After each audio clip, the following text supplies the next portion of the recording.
चलिए आज काउंटर हमने लास्ट कंप्लीट कर लिया था ना अपना। आज का टॉपिक अपना सीएसएस में website layout.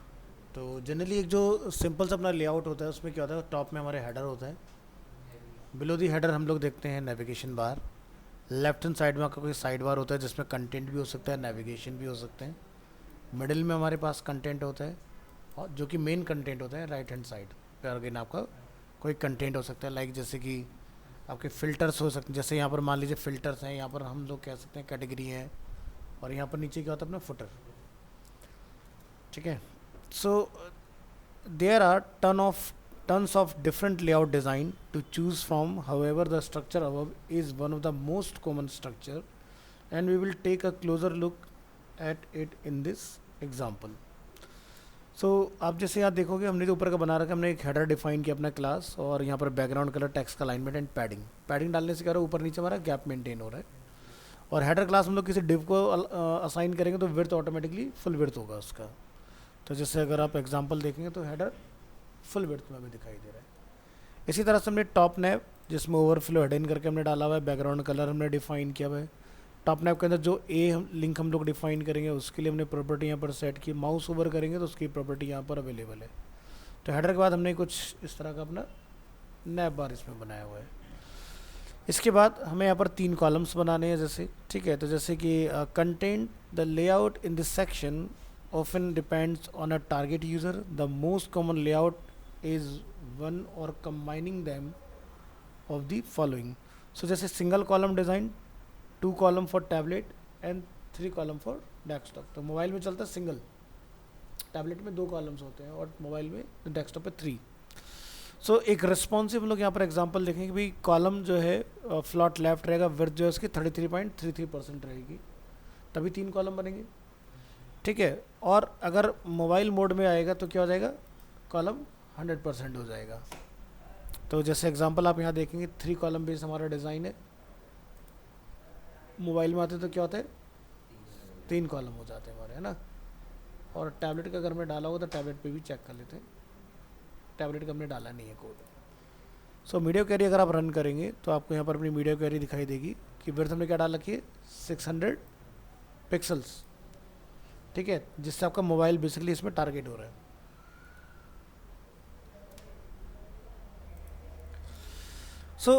To create 2 column layout change the width to 50%, यानी कि जैसे मोबाइल में क्या रहा है 100%, डेस्कटॉप पर क्या रहा है 33.33, तो हम चाहते हैं ऐसे 2 कॉलम में डिवाइड हो अगर, तो यहाँ पर आप कॉलम की विड्थ कितना कर दोगे, 50%। To create 4 column layout use 25%, यानी कि डेस्कटॉप में अगर हम लोग यहाँ पर 33.33 देख रहे हैं तो 25% में आप इक्वली डिवाइड कर सकते हैं उसको। A more modern way to creating columns layout is to use CSS Flexbox. However, it is not supported in Internet Explorer 10 or earlier version. If you require Internet Explorer 6 to 10 support, use Float as shown in example above. तो पुराने browser में जो बढ़िया काम करता है वो है फ्लॉट, और मॉडर्न ब्राउज़र में जो काम करता है वो है फ्लैक्स, फ्लॉट और ग्रिड, तीनों चलते हैं। बट फ्लॉट की प्रैक्टिस को हम लोग मॉडर्न प्रैक्टिस में अब यूज़ करते नहीं है, वो जस्ट अलाइनमेंट के लिए हम लोग आज की डेट में यूज़ कर रहे हैं। बात करते हैं अनइक्वल कॉलम्स बनाने का। The main content is the biggest and the most important part of your site. It is common with unequal column width so that most of the space is reserved for the main content. The side content if any is often used N alternative navigation or to specify information relevant to the main content. Change the width as you like, only remember that it should add up to 100% in total. तो जो भी आप width define करें वो ध्यान रखना है कि टोटल उसका 100 होना चाहिए। तो जैसे कि हम लोग यहाँ पर देखते हैं कॉलम हमने क्या रखा है, लेफ्ट कॉलम साइड वाले को हमने कितना विड्थ दिया है 25%, मिडिल वाले को कितना दिया है 50%। और जब हम लोग मोबाइल मोड में आएंगे तो साइड और मिडिल वाले की विड्थ कितनी हो जाएगी 100%। तो हमारे पास 3 कॉलम है 1 2 3। तो साइड कॉलम की क्लास 2 बार यूज़ हुई है तो 25% हो गया। मिडिल वाले को हमने 50% की प्रॉपर्टी ऑफर की हुई है। रिसाइज करेंगे अगर हम लोग अपने स्क्रीन को तो आप देखेंगे एक पॉइंट पर आके ये तो अलग अलग हो जाएंगे, ठीक है। क्योंकि मीडिया क्वेरी में अगेन यहाँ पर प्रॉपर्टी अपनी लगी हुई है कि जैसे विड्थ 600 पिक्सल पर पहुँचेगा तो साइड वाला जो हमने यहाँ पर प्रॉपर्टी डिफाइन किया 25%, और जो मिडिल वाले का 50% हमने यहाँ डिफाइन किया, दोनों की प्रॉपर्टी कितनी हो जाएगी 100%। तो ये ब्रेक होके चेंज हो जाएगा इस तरह से।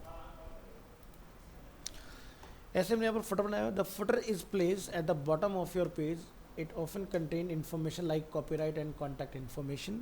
तो ये हमारा फुटर होता है नीचे, और ये हेडर की तरह आपका स्ट्रेच ही होता है, ये ब्रेक कुछ नहीं होता है इसके अंदर, ठीक है, क्योंकि इसमें मल्टीपल कॉलम्स नहीं होते। सो प्रॉपर एक रेस्पॉन्सिव लेआउट अगर हम लोग देखें इसमें, तो by using some of CSS code above we have created a responsive website layout which varies columns and full width columns depending on screen width. So default ये हमारा कुछ इस तरह से दिखाई देगा, ठीक है। ये हमारे बटन्स हैं इसके अंदर, यहाँ पर हमारा मेन कंटेंट है, साइड में हमारा कंटेंट अवेलेबल है और नीचे फुटर है। आप यहाँ से स्क्रीन को जैसे रिसाइज करोगे तो मोबाइल के अकॉर्डिंग चेंज हो गया, पूरा रिस्पॉन्सिव है। बड़ा करें तो टैबलेट के अकॉर्डिंग चेंज हो जाएगा, ये देखिए इस तरह से। तो रेस्पॉन्सिव करने के लिए आपको किसी जावास्क्रिप्ट वगैरह की ज़रूरत नहीं है। हाँ, नैप बार के अंदर बर्गर आइकन आप देखते हो, उसको टॉगल कराने के लिए आपको ज़रूरत होती है।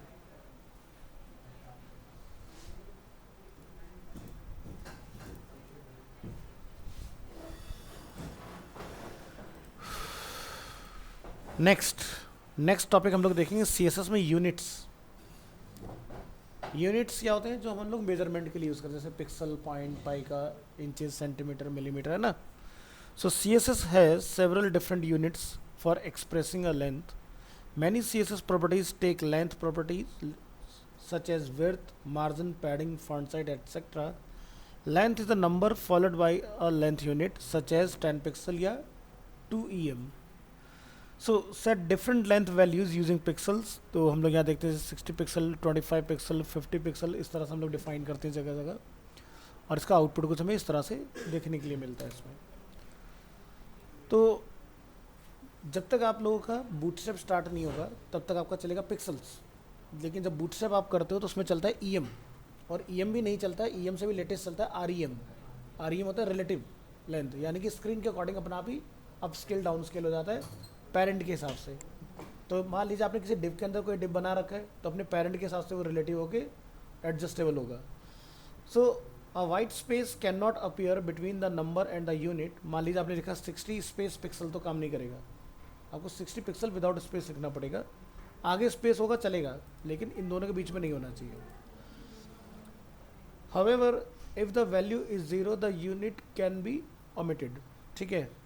0 जब लोग लिखते हैं तो हमें पिक्सल लिखने की जरूरत नहीं होती, लिख दोगे तो भी कोई दिक्कत नहीं है, नहीं लिखोगे तब भी कोई दिक्कत नहीं, 0 0 ही होता है ना। For some CSS properties negative length are allowed. There are 2 types of length units, absolute and relative. So absolute कौन कौन सी वैल्यू होती हैं, जो मतलब फिक्स होती हैं, चेंज नहीं होती, ठीक है। So absolute length are fixed and do not change based on the user settings और द एलिमेंट पेरेंट, यानी कि अगर किसी टैग के अंदर अगर आपने कोई टैग डाल रखा है तो उस पर कोई चेंज नहीं आएगा। So example of absolute length जैसे कि centimetre, millimetre, inches, pixel, points, picas, ये सब क्या है, एब्सोल्यूट है, यानी कि जो लिख दिया वही रहेगा, स्क्रीन के हिसाब से छोटा बड़ा नहीं होगा, ठीक है। तो CM stand for centimetre, MM stand for millimetre, IN stand for inches, PX stand for pixels, PT stand for point, PC stand for picas. So 1 inch equal to आपके बाय डिफ़ॉल्ट होते हैं स्क्रीन में 96 pixels, ठीक है, जो हम लोग यहाँ पर बोलते हैं 2.54। लेकिन अब यहाँ पर थोड़ा सा समझने वाली बात यह है कि फोटोशॉप में 1 इंच में होते हैं बाय डिफ़ॉल्ट 72, लेकिन यहाँ पर अगर हम लोग कोडिंग की बात करते हैं तो चलते हैं 96, 72 नहीं मिलेंगे आपको। तो इसलिए आपको 96 के हिसाब से ध्यान में रख के चलना है कि आपके कितने पिक्सल्स काम करेंगे, ठीक है। तो जब आप फोटोशॉप में कोई पिक्सल्स की बड़े साइज़ की वैल्यू लेते हो तो वो आपकी यहाँ पर आके मैच नहीं होती कोडिंग के अंदर, वो डिफरेंस यही आ जाता है। तो एग्जांपल जैसे सेंटीमीटर लगा के अगर हम लोग कुछ बना रहे हैं तो आप यहाँ देखेंगे कोड के अंदर हमने प्रॉपर्टी क्या लगा रखी है, 1.5 सेंटीमीटर, 0.5 सेंटीमीटर एंड 1 सेंटीमीटर। तो सेंटीमीटर में ऐसे कोई डिज़ाइन बनता नहीं है, बट CSS अलाउ करता है सेंटीमीटर, मिलीमीटर, इंचेस, इन सभी को। तो वो एग्जांपल आप चला के देख लीजिएगा, इन हर चीज़ के एग्जांपल यहाँ पर है। Pixels are relative to the viewing device. For load DPI devices 1 pixel is on device pixels dot of the display. For printer and high resolution screens, 1 pixel implies multiple device pixels. बात करते हैं relative length की कि relative को कौन कौन से support करते हैं. So relative length unit specify a length relative to another length property. Relative length unit scale better between different rendering mediums, जैसे कि tablet, mobile, desktop, laptop, TV, projector, उसके हिसाब से. सो EM हमारा सबसे पुराना यूनिट है और इसको हम बोलते हैं relative to the font size of the element. 2 EM means 2 times the size of the current font. मतलब 1 EM या 1 REM इक्वल टू 16 पिक्सल होते हैं. ठीक है, तो अगर हम लिख दिया 2 तो पिक्सल्स डबल हो जाएंगे, यानी कि 32. तो इस तरह से इसको ध्यान रखना कि EM जब लग गया तो यानी कि जो भी हमारा डिफ़ॉल्ट फॉन्ट होता है वो डबल में आएगा. सो ये कुछ इस तरह से काम करेगा. तो आप यहाँ देख सकते हैं these paragraphs have a calculated line height of 2 × 16 यानी कि 32 पिक्सल्स. तो यहाँ पर आप देखो बीच का गैप इसका इस तरह से आएगा. The font size of the div element is set to 30 pixels. The span element inside the div element has a font size of 0.5 EM which equals to 0.5 × 30 equal to 15 pixels. तो हमने क्या लिख रखा है यहाँ पर, फॉन्ट साइज 16, लाइन हाइट 2, यानी कि फॉन्ट साइज का जस्ट डबल हो गया लाइन हाइट हमारा. यहाँ पर हम लोग लिख रहे हैं फॉन्ट साइज 30 पिक्सल्स, हम लोग लिख रहे हैं फॉन्ट साइज 0.5 पिक्सल्स. तो ध्यान रखिए कि 1 EM इक्वल टू 16 पिक्सल्स होते हैं. तो यहाँ पर आपका ये इस तरह से काम करेगा. ऑनलाइन आज कोई नहीं है, पहले तो चलो अटेंडेंस हो लो.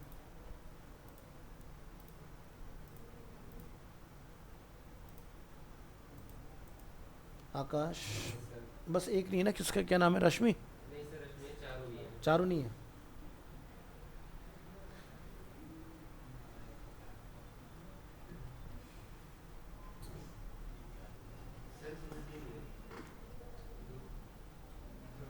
ध्रुव नहीं है.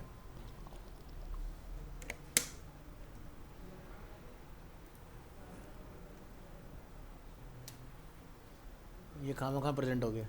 चलो, इसी तरह से होता है EX related to the X height of the current font, rarely used, बहुत ज़्यादा यूज नहीं होता है. ठीक है,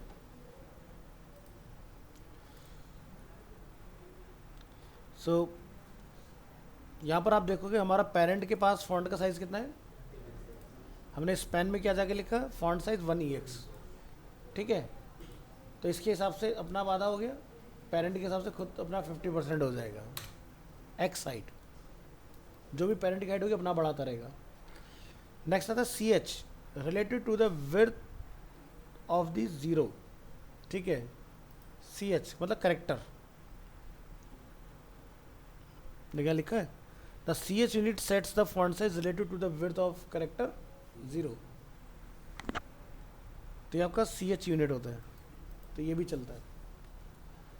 तो ऐसे ना सारे एग्जांपल्स आप चला के देखिएगा. तो सबसे ज़्यादा जो यूज़ में आता है वो आपका आता है आज की डेट में, वो है REM. REM relative to the font size of the root element. Root element का मतलब बॉडी पे जो सेट कर दोगे वही आपका वर्क करेगा. या फिर अगर मैंने बॉडी के अंदर कोई डिप बनाया, डिप के अंदर अगर मैंने कोई H1 यूज़ किया, तो अगर डिप को आपने कुछ दे रखा होगा तो उसके हिसाब से चेंज होगा आपका साइज़. तो इस तरह से के पास डिफरेंट VW मतलब व्यू पोर्ट विड्थ, VH मतलब view port height, view port की मिनिमम विड्थ, व्यू पोर्ट की मैक्सिमम विड्थ और परसेंटेज. तो जैसे परसेंटेज जो आप यहाँ देखोगे तो आपका फॉन्ट साइज कुछ इस तरह से आएगा. ये 150% है, यानी कि बाय डिफॉल्ट हमारा फॉन्ट कितना होता है, 16 पिक्सल. 16 पिक्सल का 150% अगर हम लोग देखें कितना हो गया, 24 पिक्सल, है ना. मतलब 50% अगर हम लोग और ऐड करते हैं तो 16 का आधा कितना होता है, 8. तो 16 ऑलरेडी है, 8 पिक्सल और ऐड हो गया, कितना हो गया, 24 पिक्सल. तो परसेंटेज भी इस हिसाब से कैलकुलेट होगा. इसका मतलब ये नहीं कि पूरी स्क्रीन को कवर कर लेगा ये, है ना, अपने एग्जिस्टिंग साइज का 150%. So the EM and REM units are practical in creating perfectly scalable layout. कौन कौन है, EM एंड REM. तो EM भी नहीं यूज़ होता मॉडर्न, उसमें REM ही आपको मिलेगा जो भी आप प्रोजेक्ट उठा के देखोगे. सो व्यू पोर्ट का मतलब क्या था, viewport equal to the browser window size if the viewport is 50 centimetre wide तो 1 VW इक्वल टू 0.5 सेंटीमीटर। तो आजकल VH का भी बहुत ज़्यादा यूज़ होता है, VH एंड VW। अब मान लो कि आपने कोई डिज़ाइन बनाया जिसमें आपकी इस टीवी के ऊपर पूरे सेक्शन की हाइट ले रहे हो, बट आप चाहते हो कि जब वो डिज़ाइन मोबाइल में खोले, अब इसका साइज़ अलग है, मोबाइल की हाइट अलग है, तो मोबाइल पर भी उसकी हाइट ले ले ऑटोमेटिक, तो इसलिए हम लोग यूज़ करते हैं VH, व्यू पोर्ट हाइट। तो बहुत सारी साइट्स ऐसी होती है जो सेक्शन वाइज बनी होती हैं।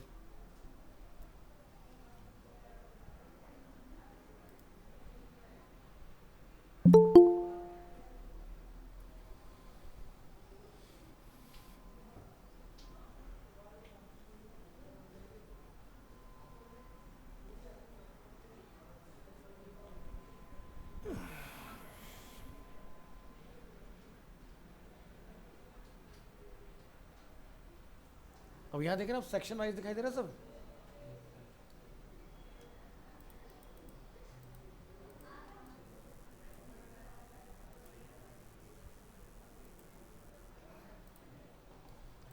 फर्ज करो कि आप कोडिंग करके कोई ये बनाते हो। अब जैसे मेरी ये स्क्रीन अलग दिखाई दे रही होगी आपको, इसका साइज़ का कंपैरेटिवली छोटा है, ये अलग साइज़ है और ये अलग साइज़ है। हम चाहते हैं कि भाई जिस स्क्रीन पर भी मेरा पेज ओपन हो, मेरे सेक्शन की हाइट पूरी अपना आप हो जाए। अब आप सबकी स्क्रीन तो मेजर कर नहीं सकते कि किसकी साइज़ कितनी है, तो ऐसी कंडीशन में हमें VH की रिक्वायरमेंट आती है। तो जैसे एक छोटे से एग्जांपल से अगर हम लोग समझें,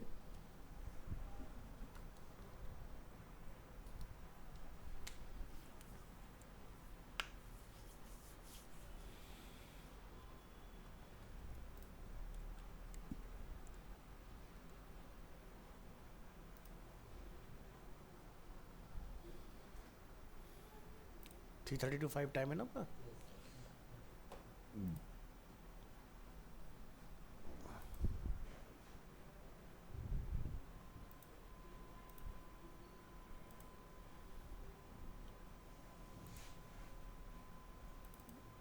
हमारा काम डेस्कटॉप से चल रहा है ना,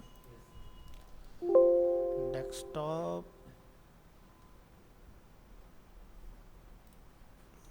डेस्कटॉप के अंदर MWF और 332:5।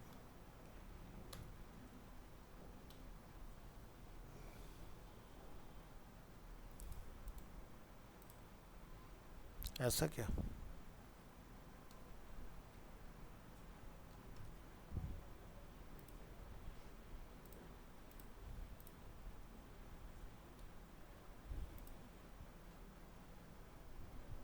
क्या डेट हो गया आज? 07/10/24। ये आ गया यहाँ पर। हम यहाँ पर एक फाइल बना लेते हैं, new file, name is demo extension dot HTML। लिखिए HTML5,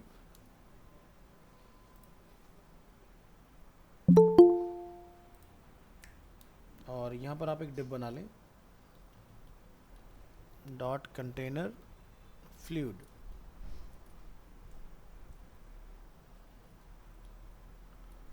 dot container dot row dot column. ठीक है, अब आप ये स्टाइल ऊपर डिफाइन कर लोगे जाके, क्या लिखेंगे, स्टाइल डॉट कंटेनर फ्लूइड। हमने इसको बोला विड्थ 100%, हाइट 100 VH। और देख रहे हो VS कोड भी इतना समझदार हो गया कि हम जिस चीज़ के बारे में बात करते हैं अपना समझ जाता है। ठीक है, तो मैं क्या चाहता हूँ उसको पता होता है पहले से। चलो, बैकग्राउंड कलर डिफाइन करेंगे यहाँ पर, और ये कलर हम लोग यहाँ से पिक कर लेते हैं।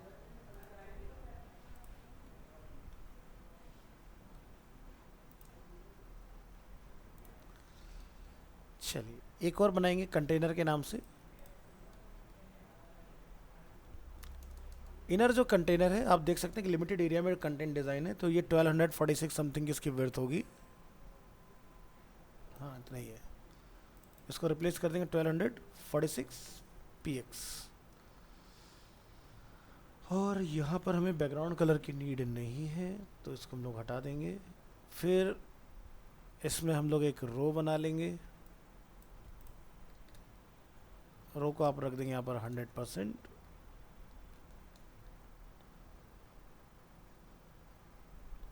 इसकी हाइट रखेंगे हम लोग ऑटो, इसको क्या नेम देंगे, रो। फिर हम लोग क्या बनाएंगे, डॉट कॉलम।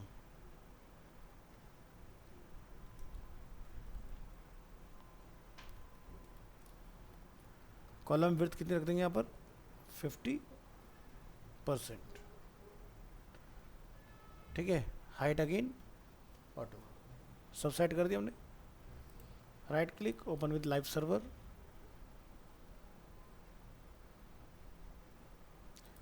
अब यहाँ देख रहे हो थोड़ी सी स्क्रॉलिंग दिखाई दे रही है, ऐसा क्यों हो रहा है, क्योंकि बाय डिफ़ॉल्ट F11 से फुल स्क्रीन हो जाता है। तो आप यहाँ देखोगे कि हमारा बॉडी में अपना खुद का एक मार्जिन रहता है, जिसको हम लोग यूनिवर्सल सेलेक्टर से एलिमिनेट करते हैं ना, तो आपकी स्क्रॉलिंग खत्म हो जाएगी। देखो क्या लिखे, यूनिवर्सल सेलेक्टर, देखो समझ गया।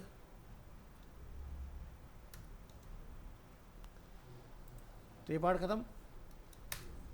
अब जरा देखो क्या पेज में कोई स्क्रॉलिंग दिखाई दे रही है, खत्म हो गई ना। अब अगर मैं ये वाला टैब यहाँ से निकाल के अपनी इस स्क्रीन पे रख देता हूँ, तो देखो इसकी हाइट अपने आप ले ली उसने पूरी, मतलब कहीं कोई स्क्रॉलिंग दिखाई दे रही है इधर, नहीं ना। तो ये है VH का कमाल, मतलब कि व्यू पोर्ट हाइट जो होगा, अगर मोबाइल में चलाएंगे तो मोबाइल के हिसाब से ऑटोमेटिकली ले लेगा, दिखाते हैं आपको। टैबलेट चलाएंगे टैबलेट के हिसाब से ले लेगा ऑटोमेटिक।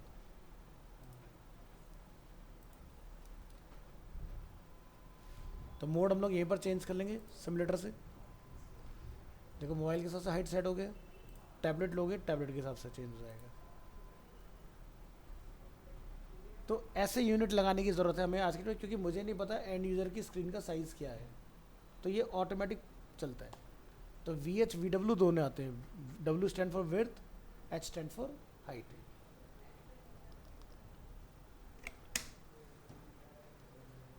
इसीलिए किस कैटेगरी में रखेंगे यहाँ पर,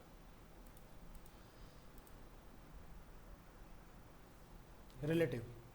ठीक है, यानी कि स्क्रीन को रिलेट करेगा ऑटोमेटिकली। ऊपर वाले में अगर आपने लिख दिया कि भाई मेरी पूरी स्क्रीन की जो रेजोल्यूशन है 1920x768 है, मैं करके दिखाता हूँ आपको, आप फंस जाओगे। इंस्टेड ऑफ दिस हम यहाँ पर क्या करते हैं, हम यहाँ लिखते हैं कि भाई ये जो मेरी स्क्रीन है वो कितनी है, 1920 पिक्सल, 10। ज़रा पेज को ब्राउज़र में डालिए, स्क्रॉलिंग आ गई, स्क्रॉलिंग ख़त्म हो गई, क्योंकि मैंने एग्जैक्ट अपनी स्क्रीन कर दिया। अब मैंने फुल स्क्रीन करना पड़ा ना मुझे, तब जा खत्म हुआ, लेकिन पहले वाले हमारे में नहीं आ रहा था। चलो ठीक है, अब ज़रा यही इस वाली स्क्रीन पर लेके आओ। अब आपको दोनों तरफ स्क्रॉलिंग दिखाई देगी, ऊपर भी और नीचे भी। देखो यहाँ पर नीचे स्क्रॉलिंग दिख रहा होगा आपको, है ना। अब ये इसलिए हम लोग आज के डेट में पिक्सल्स में वेबसाइट नहीं बनाते, क्योंकि अगर पिक्सल बनाओगे पिक्सल लॉक वैल्यू होती है। और अभी अगर हम लोग इसकी बात करें गूगल मीट की, अगर मैंने इसको इस स्क्रीन पे रखा हुआ है तो ये इसके हिसाब से सेट है, और अगर मैं इसको यहाँ से ड्रैग करके इधर रख देता हूँ, क्या कोई स्क्रॉलिंग आ रही है गूगल मीट में, एकदम फिक्स है ना बढ़िया से। तो आज की डेट में ये ट्रेंड चल रहा है, तो इसलिए ध्यान रखना है हमें, लॉक वाली चीज़ों पे काम नहीं करना है, ऐसी चीज़ों पर काम करना है जो ऑटोमेटिकली साइज अडॉप्ट करती हैं चीज़ें, है ना।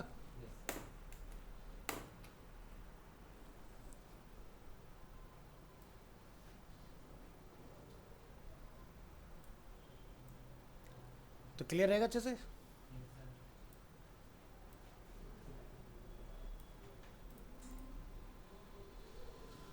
ओके चलिए, तो ये पार्ट आपको क्लियर हो गया अच्छे से।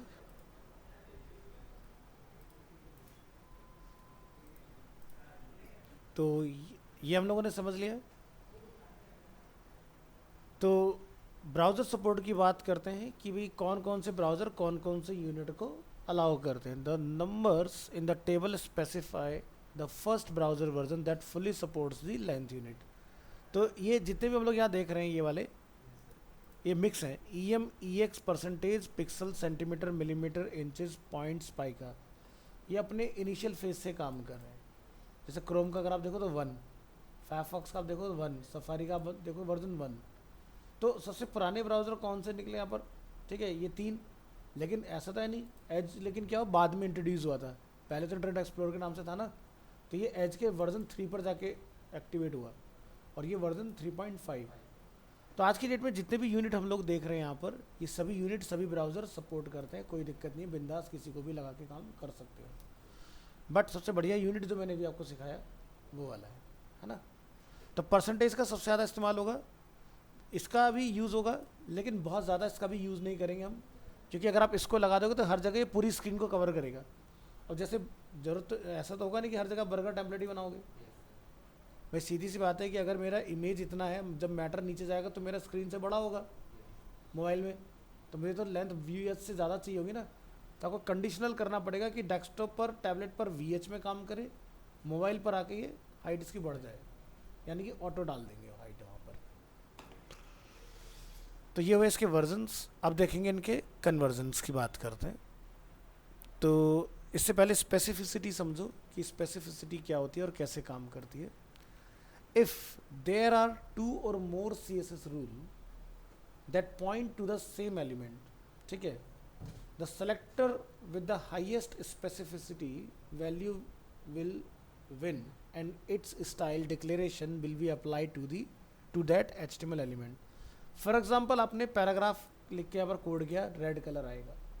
आपने पैराग्राफ फिर दोबारा लिख दिया, बोला ग्रीन कलर आएगा, तो पहले वाला जो रेड कलर होगा वो चला जाएगा, क्योंकि नेक्स्ट वाला जो होगा हायर वैल्यू में वो अपना वर्क करेगा।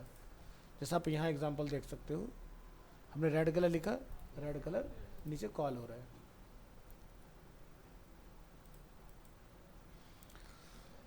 सो think of specificity as a score rank that determines which style declaration is ultimately applied to an HTML element. So look at the following examples. In this example, we have used the P element as a selector and specified a red color to this element. The text will be red after declaring this. Now look at the example number 2. In this example, we have added a class selector named test, हमने यहाँ define किया हुआ है, and specified a green color for this class. The text will now be green even though we have specified a red color for the elementor selector P. This is because the class selector is given higher priority. यानी कि अगर हमने यहाँ पर paragraph लिखा, paragraph के लिए हमने कलर डिफाइन किया हुआ है, ये हो गया एलिमेंट सेलेक्टर, बट हमने यहाँ पर क्या लिखा, क्लास सेलेक्टर। तो क्लास क्या होता है, बाइंड होता है जाके एलिमेंट के ऊपर। तो यानी कि आपका कलर रेड नहीं आएगा, आपका कलर जो आउटपुट दिखाई देगा वो क्या होगा, ग्रीन होगा। दिखाई दे रहा है? अगर हम इसके बाद में और कोई पैराग्राफ बनाएंगे जिसमें क्लास टेस्ट नहीं होगा, उस पर रेड कलर आएगा। फिर हम लोग देखते हैं example number 3। In this example we have added the ID selector named demo. The text will now be blue because the ID selector is given higher priority. यानी कि सबसे पहले आता है एलिमेंट, एलिमेंट के बाद होता है क्लास और उसके ऊपर चलता है ID। यानी कि अगर अब हम लोग यहाँ पर देखें कि भाई हमने यहाँ पर ID को भी कॉल करा है, क्लास को भी कॉल करा है, तो दोनों में से कौन सा कॉल होगा, तो ये तो देखो होने ही नहीं वाला है, क्योंकि हम तो पहले एग्जांपल देख चुके कि क्लास ने काम किया। इस एग्जांपल में डेमो के अंदर कलर ब्लू है, तो ब्लू कलर आपको यहाँ पर देखने के लिए मिलेगा। तो एलिमेंट सेलेक्टर को रिप्लेस करता है क्लास, क्लास सेलेक्टर को रिप्लेस करता है ID सेलेक्टर। इसलिए जब आप जॉब पर जाते हो, कंपनी में जाते हो, तो सबसे ज़्यादा आपको ID का इस्तेमाल देखने के लिए मिलता है। ठीक है, नेक्स्ट नंबर 4 पर आते हैं। In this example we have added an inline style for the P element. The text will now be pink because the inline style is given the highest priority. क्योंकि इनलाइन क्या होता है, बिल्कुल tag के पास जाके स्टाइल लिखा जाता है, स्टाइल इक्वल टू करके। तो यहाँ पर डेमो भी है, टेस्ट भी है, पैराग्राफ भी है, लेकिन कलर जो हमारा होगा वो पिंक काम करेगा। तो इंटरव्यू में आपसे क्वेश्चन पूछा जाता है स्पेसिफिसिटी के रिगार्डिंग कि भाई कौन सा स्टाइल एप्लीकेबल होगा। तो सबसे पहले एलिमेंट सेलेक्टर, जिसमें कोई भी नाम बताने की जरूरत नहीं, सीधे टैग का नाम बताओ, उस टैग के ऊपर वो क्लास अप्लाई हो जाएगा ऑटोमेटिक। फिर आता है क्लास सेलेक्टर, जिसमें डॉट करके अगर क्लास कहीं पर लिखी होगी और उसको आपने क्लास इक्वल टू कॉल करा होगा, तो सिर्फ वहीं पर वो अप्लाई होगा, बाकी एलिमेंट के ऊपर नॉर्मल वाला चलेगा, है ना। फिर क्लास को रिप्लेस करता है ID और इन सबको रिप्लेस करता है इनलाइन। इनलाइन रिकमेंडेड नहीं है, जैसे मैंने आपको पहले बताया कि आप 5% अपने डिज़ाइन में इनलाइन को इस्तेमाल कर सकते हो। 5% से बियॉन्ड जाओगे तो गूगल एरर करना स्टार्ट कर जाएगा आपको कि भाई इनलाइन स्टाइल आपने यूज़ किया, इसको हटाइए। नेक्स्ट हायरार्की क्या है, ज़रा इसको समझते हैं। Every CSS selector has its place in the specificity hierarchy. There are 4 categories which define the specificity level of a selector. तो पहला क्या था, इनलाइन स्टाइल, जो कि कुछ इस तरह से लिखा होता है। फिर क्या था, आईडी, जो कि इस तरह हैश के साथ लिखा जाता है, लेकिन कॉल विदाउट हैश होता है ना, क्योंकि आईडी इक्वल टू हम लोग कॉल कराते हैं। फिर आता है class, pseudo class attribute selector. Example इस तरह से हो सकता है डॉट टेस्ट, या फिर एग्जांपल ऐसा हो सकता है कॉलन होवर, या फिर एट्रीब्यूट सेलेक्टर जो मैंने आपको पढ़ाया था वो हो सकता है। फोर्थ आता है आपका एलिमेंट एंड सूडो एलिमेंट, जैसे कि H1 बिफोर आफ्टर, जो हम लोगों ने पढ़ा था फर्स्ट लेटर लास्ट, इस तरह की चीज़ें जो है। So how to calculate specificity, memorize how to calculate specificity, start at 0 and 100 for each ID value and 10 of each class value or pseudo class or attribute selector and 1 for each element selector और pseudo element। थोड़ा सा confusing है भी, क्या है 110 है ना, इसको समझो। Example number 1, inline style gets a specificity value of 1000 and is always given the highest priority। मतलब ऐसा समझो कि CS मतलब कोडिंग के अंदर HTML CSS में चीज़ों को ना नंबर पहले से सेट कर दिया गया। यानी कि जब भी आप इनलाइन क्लास लिखोगे तो उसका बाय डिफ़ॉल्ट नंबर जो शुरू होता है वो 1000 से होता है। अगर वो 1000 से शुरू हो रहा है तो सीधी सी बात है वो सबको ओवरराइड करेगा, क्योंकि भी हमने यहाँ पर ये पढ़ा कि अगर एलिमेंट है तो उसकी डिफ़ॉल्ट वैल्यू होती है 1, अगर क्लास है तो उसकी वैल्यू स्टार्ट होती है 11 से। ठीक है, यानी कि डिफ़ॉल्ट आपका ये प्लस उसमें 10 ऐड हो गया तो टोटल कितना बन गया 11। डेमो अगर है तो ये 100 से शुरू होता है, यानी कि अगर पहले से है तो 101 हो गया, तो यानी कि ये अपने नीचे सबको ओवरराइड करेगा। और अगर ये होगा तो ये 1000 से शुरू होता है तो 1001 हो जाएगा अपना ये। तो इसी वजह से बेसिकली क्या होता है आपका ये जो होता है इनलाइन स्टाइल सबको रिप्लेस मार जाता है, क्योंकि इसके डिफ़ॉल्ट जो स्टार्टिंग नंबर है वो 1000 से चल रहा है। तो एलिमेंट चलता है 1, क्लास चलता है आपका 11, अगर एलिमेंट है तो 1 उसका हो गया, 10 आपका क्लास का हो गया, इक्वल टू कितना हो गया 11। आईडी 100 से चलता है, 1 एलिमेंट हो गया तो 101 हो गया, और इनलाइन आपका जो होता है वो 1000 से चलता है। तो ये है इसका फ़लसफ़ा, कैसे ही काम करती हैं चीज़ें। और जो हम लोग यूनिवर्सल सेलेक्टर बनाते हैं ये आपका 0 पर होता है। ठीक है,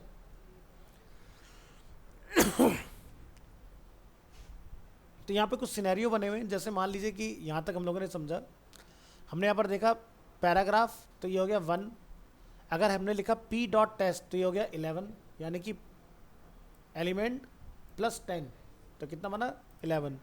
हमने लिखा p#demo, यानी कि पैराग्राफ पर डेमो वहीं लगेगा जहाँ पर कॉल होगा, तो 1 एलिमेंट हो गया पैराग्राफ और 100 इसके हो गए डेमो के आईडी के, मतलब तो ये हो गया 101। इसकी बात करते हैं तो ये 1000 से शुरू होता है, तो ये बिल्कुल सही है। अब अगर मेरा ये डायरेक्ट लिखा होगा बिना किसी एलिमेंट के रेफरेंस के, तो ये कहाँ से शुरू हो रहा है, इसी तरह टेस्ट कहाँ से शुरू हो रहा है। अगर लिखा है p.test1.test2 तो कितना हो गया, p क्या हो गया एलिमेंट, क्लास क्या हो गया 10, दूसरी class 10, 10 plus 10 20 plus element is 1 equal to 21। इसी तरह से 100 है ना, फिर क्या है एलिमेंट 1, फिर क्या है अगेन आईडी, तो आपका 201। तो इस तरह से इसका कैलकुलेशन है। तो आपको ये ध्यान रखना है कि कब कहाँ कैसे कौन किसको रिप्लेस कर रहा है। बट सिंपल सा लेमन लैंग्वेज समझो, इनलाइन सबको रिप्लेस करेगा, उसके बाद आईडी, उसके बाद क्लास, उसके बाद आपका एलिमेंट। ठीक है, the selector with the highest specificity value will win and take effect. So consider these 3 code fragment. Example A H1 B H1 hash contained, C H1 ID contained and style this. So the specificity of A is 1 element selector. The specificity of B is 101 ID reference plus 1 element selector. The specificity of C is 1000 inline styling. So since the third rule C has the highest specificity value, 1000, this style declaration will be applied. More specificity rules examples. Equal specificity the latest rules win. मान लीजिए H1 दो बार है तो red वाला जीत जाएगा, yellow वाला work नहीं करेगा. अब इक्वल है ना, ये भी आपका 1 है और ये भी आपका 1 है. तो यानी कि जैसे एक फोल्डर में दो फाइलें सेम नाम की बनाने जाते हो तो क्या बोलता है, रिप्लेस. तो वही सेम काम यहाँ पर हो रहा है कि 1 1 दो मिलेंगे तो 1 लेटेस्ट वाला 1 प्रीवियस 1 को रिप्लेस करेगा ऑटोमेटिक. सो आप यहाँ देखेंगे कलर कौन सा आ रहा है, और कंट्रोल यू करके अगर यहाँ देखें तो हमने येलो यहाँ पर लिखा है. तो अगर आपका रेड अगर येलो से पहले होता तो येलो इम्प्लीमेंट होता. तो ये सेम फलसफा आपने ध्यान रखना है एक्सटर्नल के साथ भी. अगर मान लीजिए आपने एक्सटर्नल स्टाइल कोई बनाया हुआ है और इंटरनल आप कोडिंग करते हो, अगर आपने एक्सटर्नल के नीचे की अगर कोई भी क्लास कोई भी एलिमेंट अगर आपका एक्सटर्नल से मैच होता है, क्लैश होता है, तो इंटरनल वाला चलेगा, एक्सटर्नल वाला ओवरराइड हो जाएगा उस केस में.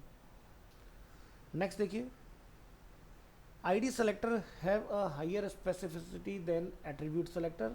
तो आप यहाँ देखेंगे div id a and div id equal to a. ठीक है, आप यहाँ जाके देखिए हमने क्या लिखा, div id equal to a. तो कौन सा आपका कलर अप्लाई हो रहा है, ग्रीन, क्योंकि ये इस तरह से डिफाइन है. ठीक है,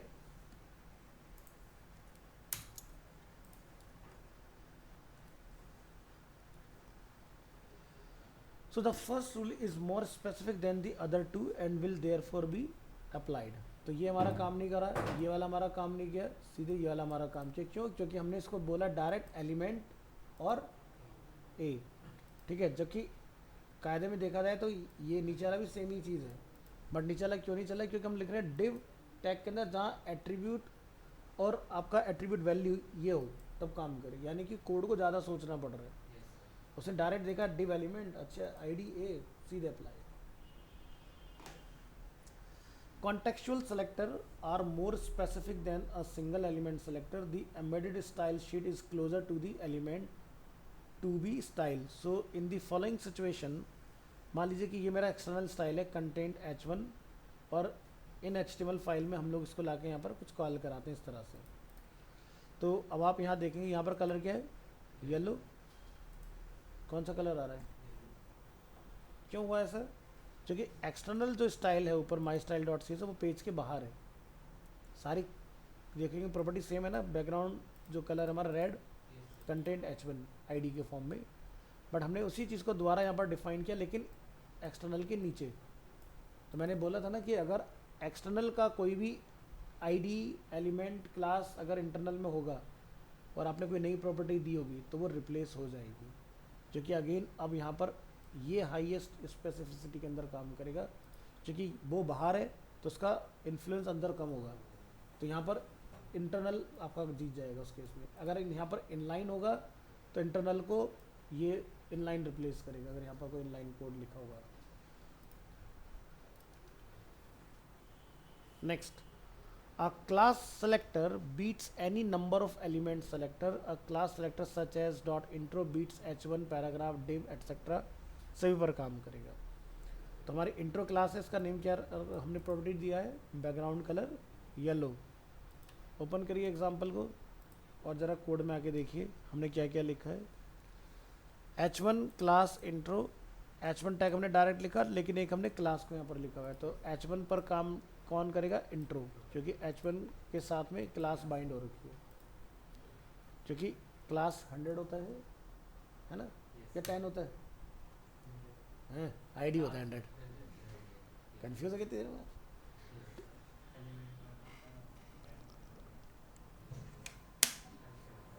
एलिमेंट 1 क्लास 10 आईडी 100 और इन 9000.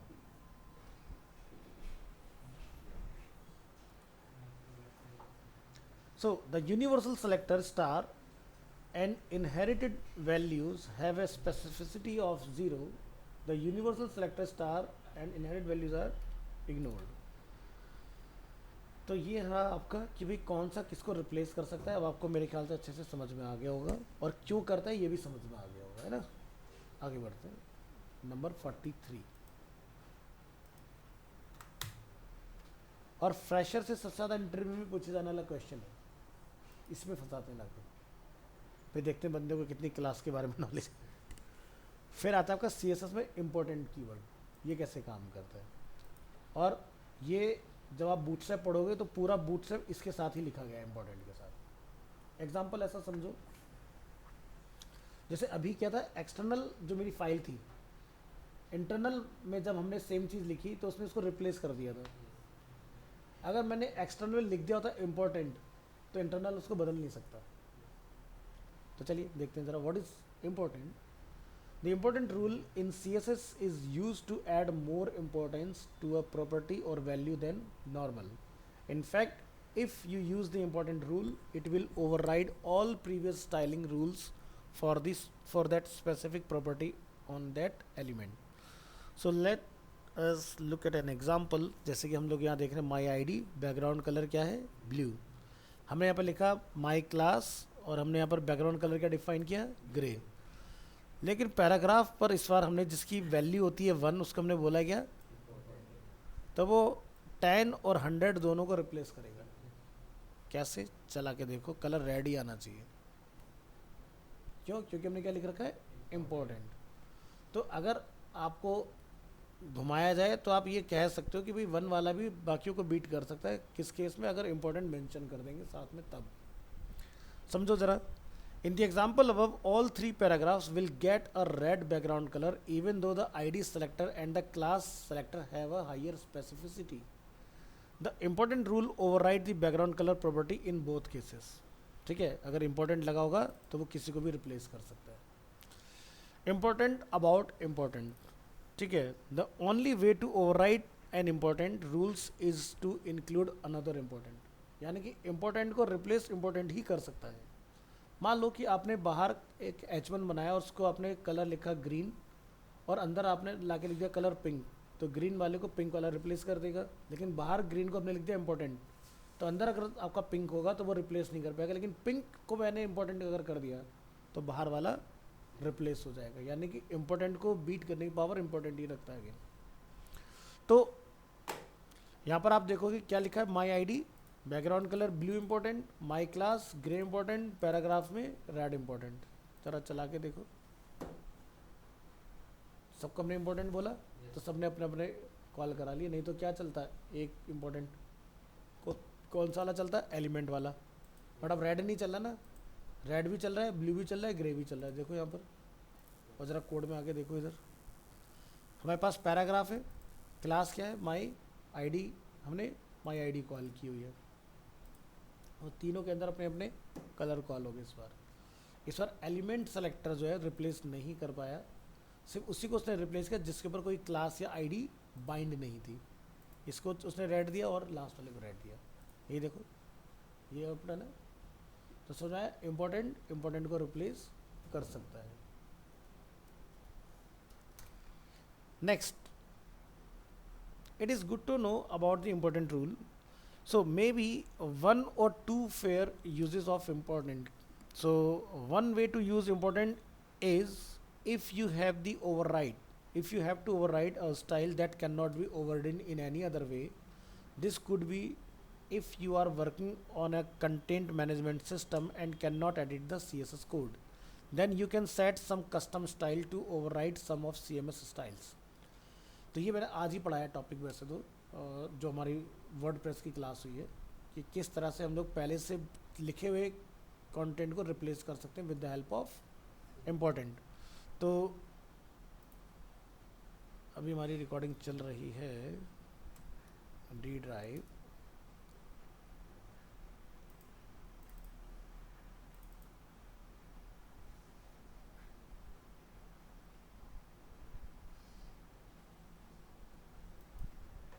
आज का जल्दबाजी में हमारी 2-3 क्लास का नाम सेव नहीं हुआ है।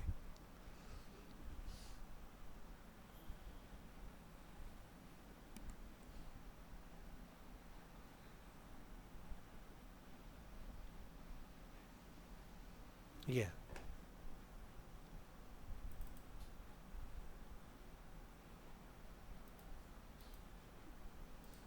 VLC प्लेयर पे चलाएगा।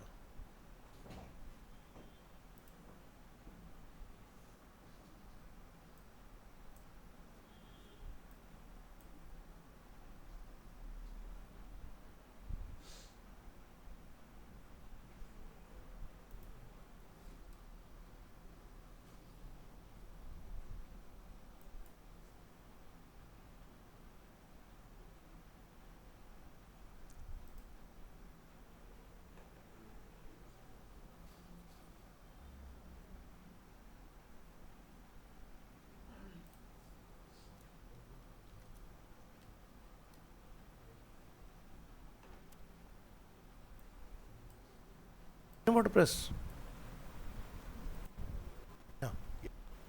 ये देखो वर्डप्रेस होता है। वर्डप्रेस को हम लोग क्या बोलते हैं, CMS, content management system. Page को ब्रेक करेगा, ग्रेडियंट और सर्च का T for टेक्स्ट टूल करना है, साइज टेक्स्ट और बैक वगैरह।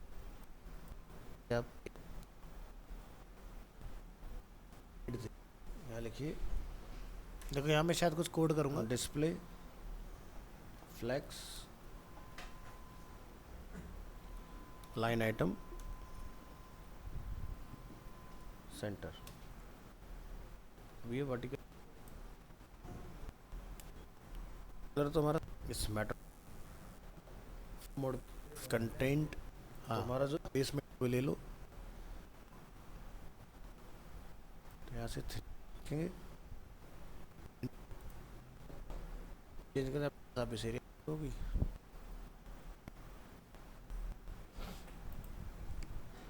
तो सीखोगे आप लोग भी, जॉब का टाइम आएगा।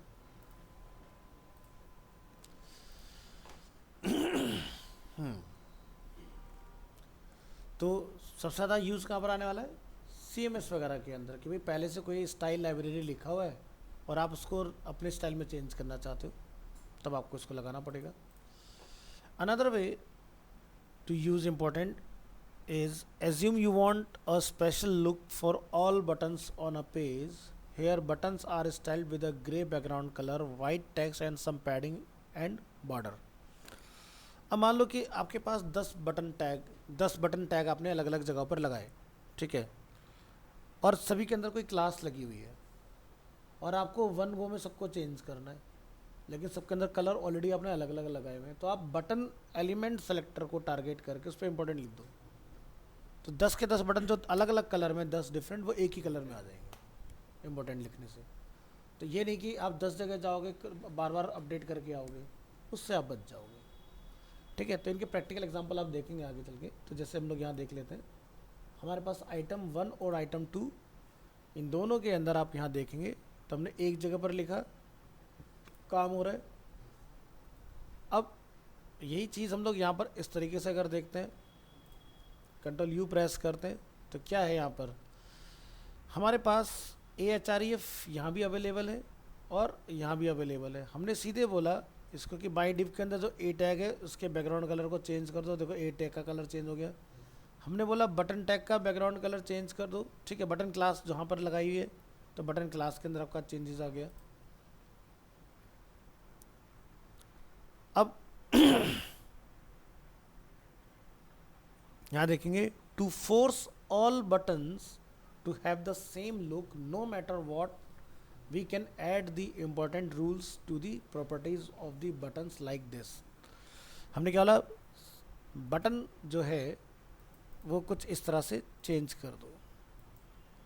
तो क्या दिखाई दे रहा है, एक यहाँ पर था बटन, एक यहाँ था बटन, एक यहाँ था बटन। आपने यहाँ जाके देखो कि ये बटन कहाँ कहाँ बने हुए हैं। तो पहले वाला जो 2 बटन है वो बिल्कुल बाहर बने हुए, तो यानी कि सीधे सीधे क्लास जो है वो अप्लाई हो सकता है। लेकिन दूसरा जो मैंने एक बटन बनाया था वो डिव के अंदर जाके बनाया था। लेकिन इससे पहले वाला अगर हम लोग एग्जांपल देखें इस वाले में, और अगर आप यहाँ जाके देखेंगे, ठीक है, तो यहाँ पर कलर क्या आ रहा है, येलो आ रहा है। येलो क्यों आ रहा है, क्योंकि अगर हम इसके कोड में जाके यहाँ देखते हैं, क्लास तो बटन ही लगी हुई है, लेकिन बैकग्राउंड कलर मैंने आपको कुछ डिफरेंट डाल रखा है, लेकिन ये माई डिव के अंदर A टैग होने की वजह से येलो कलर चल रहा है।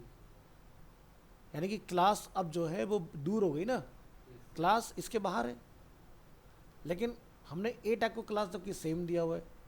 तो हमने क्या बोला कि इसको इम्पोर्टेंट बोल दो, ताकि ये जो कलर है वो लास्ट वाले पर भी सेम आ जाए और सेम बॉर्डर भी अपना ही काम कर जाए। अब आप सोचो आपको 2 जगह बदलने की ज़रूरत नहीं पड़ी, एक ही चीज़ है, लेकिन उन्होंने दूसरी जगह तक भी पहुंचा दिया उसको, चाहे वो कितना ही नेस्टेड क्यों ना हो किसी के अंदर भी। ये फ़ायदा होता है इम्पोर्टेंट लगाने का। तो हमने 3 अलग अलग एग्जांपल में इसको समझा है। पहला एग्जांपल जहाँ पर सिर्फ हम लोगों ने एक बटन क्लास बनाया और 2 एलिमेंट के ऊपर अप्लाई किया, सेम रिजल्ट आ रहा है। फिर हमने दूसरा एग्जांपल बनाया जिसमें डिव के अंदर हम लोगों ने A टैग का इस्तेमाल किया, तो मेरा कलर ग्रे ना के येलो आ रहा है।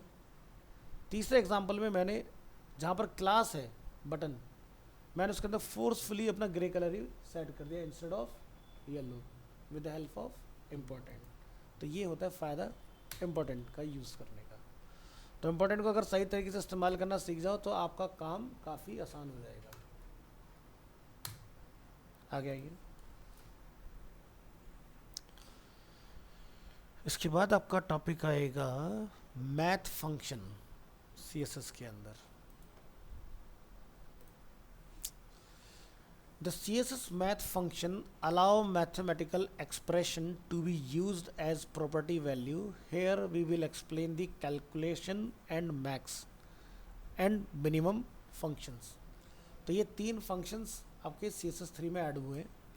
तो the calculation function performs a calculation to be used as the property value. तो calculation में क्या चलेगा? expression. एक्सप्रेशन क्या होता है? Required a mathematical expression and कोई भी एक number, the result will be used as the value. The following operator can be used plus minus multiply and divide. ठीक है, तो let's look at an example. हमने एक डिव बनाया है, पोजीशन एब्सोल्यूट, लेफ्ट से 50%, विड्थ है, कैलकुलेशन हमने डाली है 100% माइनस 100 पिक्सल। ठीक है, अब इसका क्या मतलब हुआ कि भाई हम ऐसा बता रहे हैं कि भाई मुझे नहीं पता एंड यूज़र की स्क्रीन कितनी है। हमने एंड यूज़र की स्क्रीन क्या लिया 100%, लेकिन मैंने उसको ये बोल दिया कि मुझे -100 चाहिए उसमें से, जितनी भी उसकी विड्थ हो स्क्रीन को उसमें से 100 घटा के चलो। ठीक है, अब ये देखो आपका काम करेगा।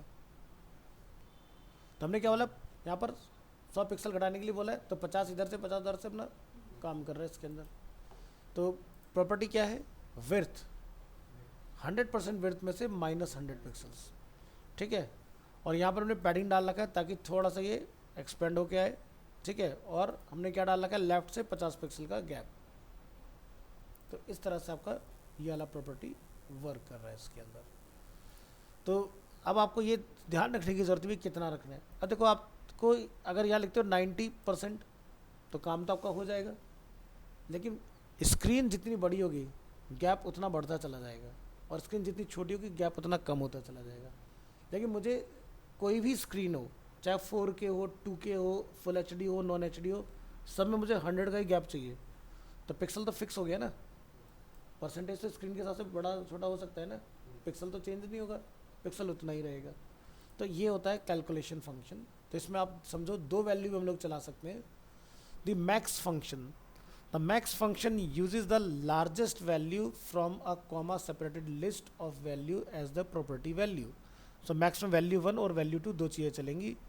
So यहाँ पर हम लोग देखेंगे required a list of comma separated values where the largest value is chosen.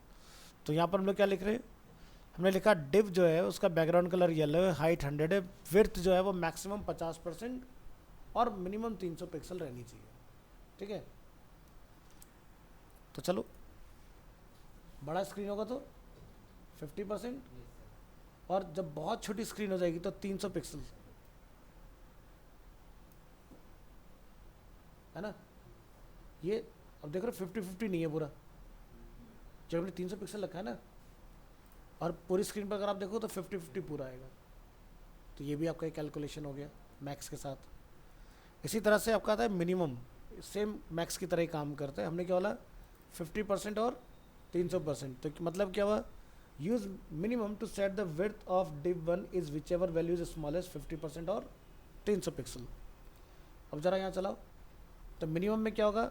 अगर स्क्रीन बड़ी है तो 300 पिक्सल रेंडर होगा, और अगर स्क्रीन छोटी हो जाएगी तो 50% चलेगा। अब देखो बराबर आ रहा है 50-50।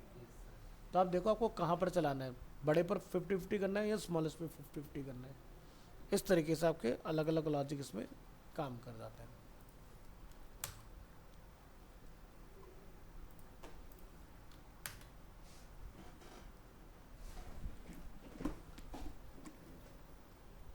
ऋतिक जोशी, ठीक है। तो आपकी जो CSS की बेसिक प्रॉपर्टीज़ हैं वो यहाँ पर जो है वो अपनी कंप्लीट होती हैं, और अब हम लोग अपना एडवांस वाला पार्ट जो अपना स्टार्ट करेंगे। तो आइए इसके अंदर माई ड्राइव क्लास TTS और अभी क्या 1 घंटा है ना हमारे पास, इसमें अपना बैच टाइम है 9 to 10:30 October.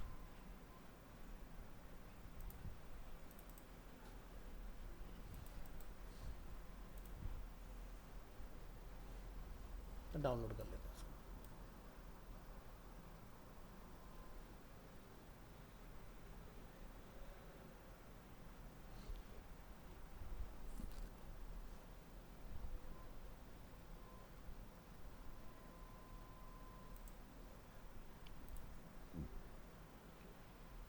CSS advance extract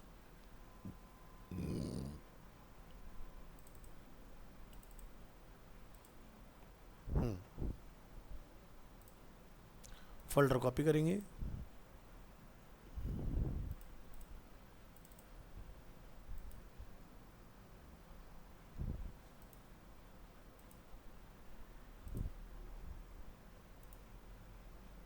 इसको करेंगे कॉल एडवांस।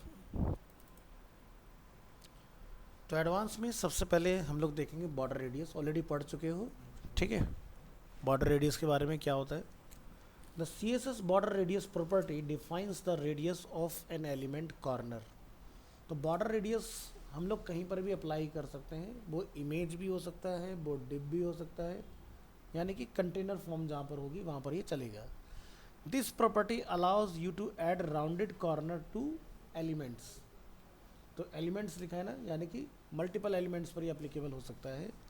सो जैसे हमने यहाँ पर क्या बोला, rounded corner 1, rounded corner 2, rounded corner 3, इस तरह से अलग अलग हमने डिफाइन किया हुआ है। तो बॉर्डर रेडियस क्या है, 25 पिक्सल हमने यहाँ डिफाइन किया हुआ है। और यहाँ पर आप देखो ये इमेज के ऊपर हम लोग ट्राई कर रहे हैं, तो ज़रा इसको ओपन करिए और देखिए। तो ये हमने सीधे एलिमेंट के ऊपर ट्राई किया है, ये एलिमेंट पे बॉर्डर के साथ ट्राई किया, और ये हमने इमेज एलिमेंट के ऊपर ट्राई किया है। तो आप यहाँ देखेंगे rounded corner for an element with a specified background colour with a border और विद अ बैकग्राउंड इमेज, यानी कि कहीं पर भी आप बॉर्डर रेडियस अपना डाल सकते हैं। इवन आप अलग अलग पॉइंट की अलग अलग रेडियस भी सेट कर सकते हो। सो टिप क्या है, the border radius property is actually a short hand property for the border top left radius, border top right radius, border bottom right radius and border bottom left radius. यानी कि ये चारों क्या अलग अलग corner है, तो इनको इन शॉर्ट हम लोग क्या लिखते हैं, बॉर्डर रेडियस। लेकिन आप top left, top right, bottom left अलग अलग लिख के चारों की अलग अलग हैंडल कर सकते हो। सो CSS border radius specify each corner. So the border radius property can have from 1 to 4 values. Here are the rules. तो 4 वैल्यूज़ में हम लोग कैसे लिखते हैं, 15 पिक्सल, 50 पिक्सल, 30 पिक्सल, 5 पिक्सल। तो पहली वैल्यू कहाँ चलेगी, टॉप लेफ्ट, क्योंकि यही तो होता है टॉप राइट बॉटम लेफ्ट। तो पहली वैल्यू कहाँ चल रही है, टॉप लेफ्ट, ये क्या है, right. Second value applies to top right, फिर क्या होता है, bottom. Third values apply to the bottom right corner, और last values is applied on bottom left radius, top right bottom left, इसी ऑर्डर में top left, top right, bottom left काम करेगा। अब मान लो कि हो सकता है कि आपने 4 वैल्यू ना डाल के 3 वैल्यू डिफाइन कर दी, तो 2 वैल्यू कहाँ पर जाएंगी एक जैसी, तो इसको समझो 3 वैल्यू अगर मैं डिफाइन किए हैं। सो बॉर्डर रेडियस इस बार हमारा 15, 50, 30 पिक्सल, हमने लास्ट का 5 पिक्सल रिमूव किया।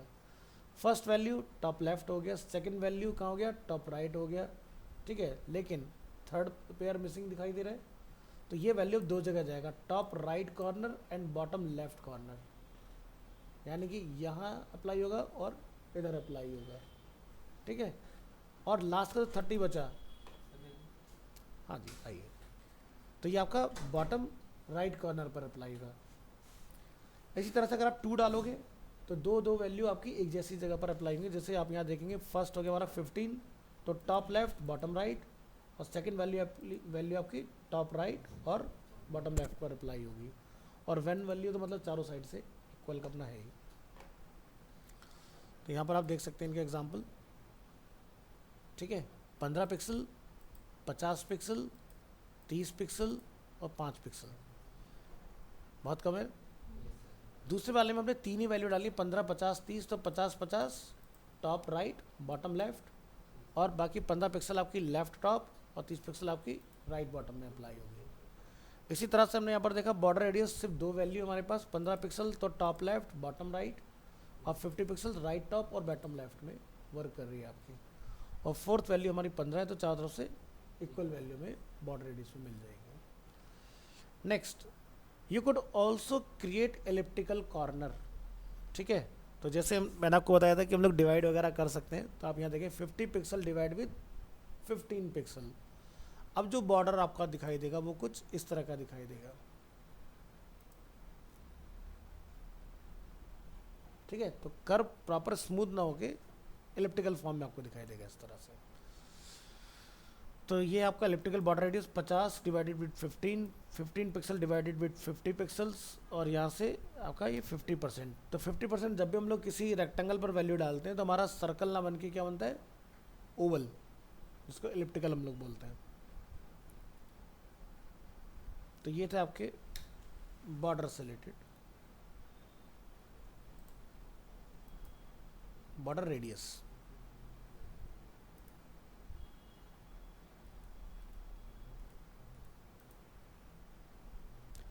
सेकेंड आपका बॉर्डर इमेज। अभी तक हम लोग बॉर्डर में स्टाइल डालते आ रहे थे, अब आप बॉर्डर में इमेज भी डाल सकते हो अपनी, ठीक है।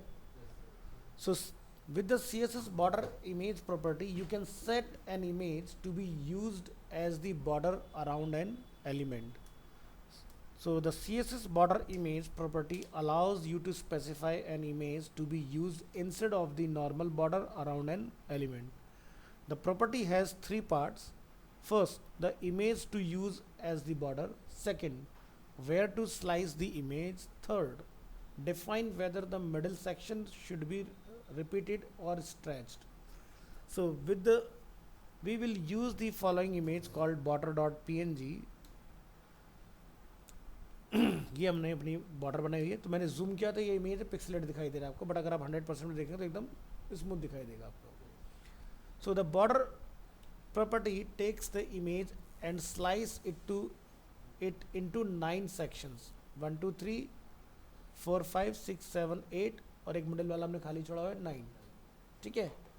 Like a tick tech to board, जो हम लोग खेलते हैं ना, चिड़ी काट वाला जो गेम खेलते हैं वैसा लग। So it then place the corner at the corner and the middle sections are repeated or stretched as you specify. Note, the border image to work the element also needs the border property set, यानी कि border image के लिए border आपको डालना पड़ेगा तभी काम करेगा। तो हम लोग क्या लिख रहे हैं, आईडी है बॉर्डर इमेज, बॉर्डर की थिकनेस है 10 पिक्सल, सॉलिड है और ट्रांसपेरेंट है, ठीक है। यानी कि अब तक जो हम लोग कलर डाल रहे थे, कलर की जगह पर ट्रांसपेरेंट लिखना है आपने। पैडिंग कितना डाला, 15 पिक्सल। बॉर्डर इमेज हमने क्या लिखा, URL 30 और स्ट्रेच। और जब आप इसको यहाँ रन करेंगे तो ये देखिए ये डिज़ाइन कुछ ऐसा बन गया। तो बीच वाला स्ट्रेच हुआ, हमने क्या लिखा है यहाँ पर, stretch. So the border image property is actually a shorthand property for the border image source, border image slice, border image width, border image outset and border image repeat property. यानी कि border image इन सब चीज़ों का combination है, मतलब shorthand है। So CSS border image different slice value, हम यहाँ पर क्या लिख रहे हैं, पहले में लिखा था 30 stretch, और हमने क्या लिखा 50 round, क्या लिखा 20% राउंड, 30% राउंड। तो इस केस में आपका आउटपुट कुछ इस तरह का दिखाई देगा। हो सकता है आपको बीच का पैटर्न रिपीट करना हो बार बार, ठीक है। तो पहले वाले में आप देखो रिपीटेशन नहीं है, सिर्फ कॉर्नर बन के रह गया। दूसरे वाले में मुझे अपना डिज़ाइन पूरा रिपीट दिखाई दे रहा है इस तरह से। तीसरे वाले में मुझे एक बड़ा एक छोटा इस तरह से रिपीटेशन दिखाई दे रहा है अपने बॉर्डर का। तो आपको ये वैल्यू जो मैंने निकाला ये कैसे निकाला, तो आप जब अपना ये डिज़ाइन बनाएंगे फोटोशॉप में ना, तो आपको उसका साइज़ याद रखना है कि आपने जो स्क्वायर बनाया है वो कितने बाई कितने पिक्सल का है, तभी आप इसको सही से हैंडल कर पाओगे। क्योंकि जब आप इसको रोटेट कर दोगे इस फॉर्म में, रोम्बस फॉर्म में, तो इसकी लेंथ बढ़ जाएगी। प्रैक्टिकली समझाता हूँ। मान लीजिए आपने एक 20x20 का कुछ बनाया पिक्सल्स में,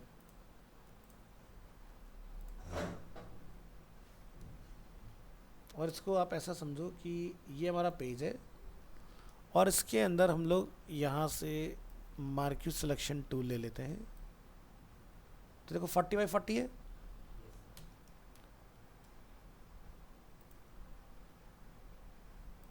आपने 45 डिग्री पर रोटेट कर लिया। कंप्यूटर में जगह नहीं, हमारे स्क्रैच डिस्क फुल बता रहा है।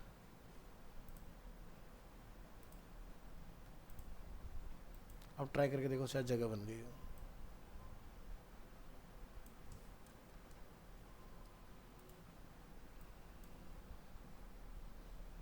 कितना हो गया साइज? अब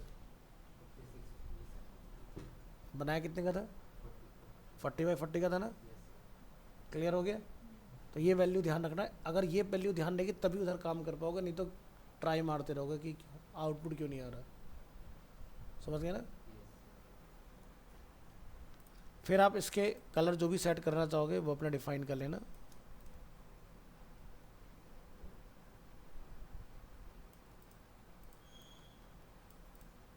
फिर तीनों को सेलेक्ट, फिर तीनों को सेलेक्ट, बीच वाला पार्ट खाली छोड़ देंगे और इनके अपने कलर अलग अलग रख लेना, नहीं तो फिर सब में एक जैसा कलर। चॉइस है तुम्हारी, पैटर्न बनाना चाह रहे हो या नहीं चाह रहे हो। उसके बाद अनवांटेड पार्ट जितने भी सबको रिमूव कर दोगे, कंट्रोल ई से एक जगह मर्ज कर लेंगे और बैकग्राउंड कलर ऑफ, सारे पार्ट रिमूव, ऐसे बना लेंगे। ठीक है? तो मैंने अपने में 30 इसलिए लिखा था क्योंकि मैंने 30x30 का बनाया था। मैंने यहाँ पर अब कितना था? 40x40 का। तो 40 का ध्यान रखना पहले, तभी चलेगा इधर सही से। चलिए, तो ये हुआ बॉर्डर में इमेज सेट करने का तरीका। Next,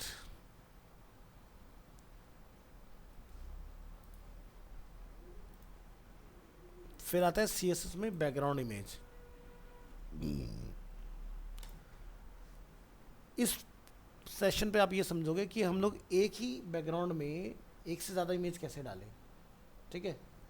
so CSS allow you to add multiple background image for an element through the background image property. The different background image are separated by commas and the image are stacked on the top of each other where the first image is closest to the viewer.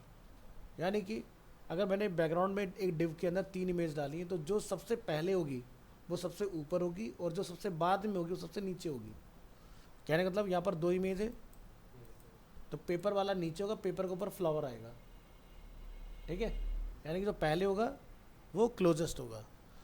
So the different background image are separated by comma and the image are stacked on top of each other where the first image is closest to the viewer. The following example has 2 background image.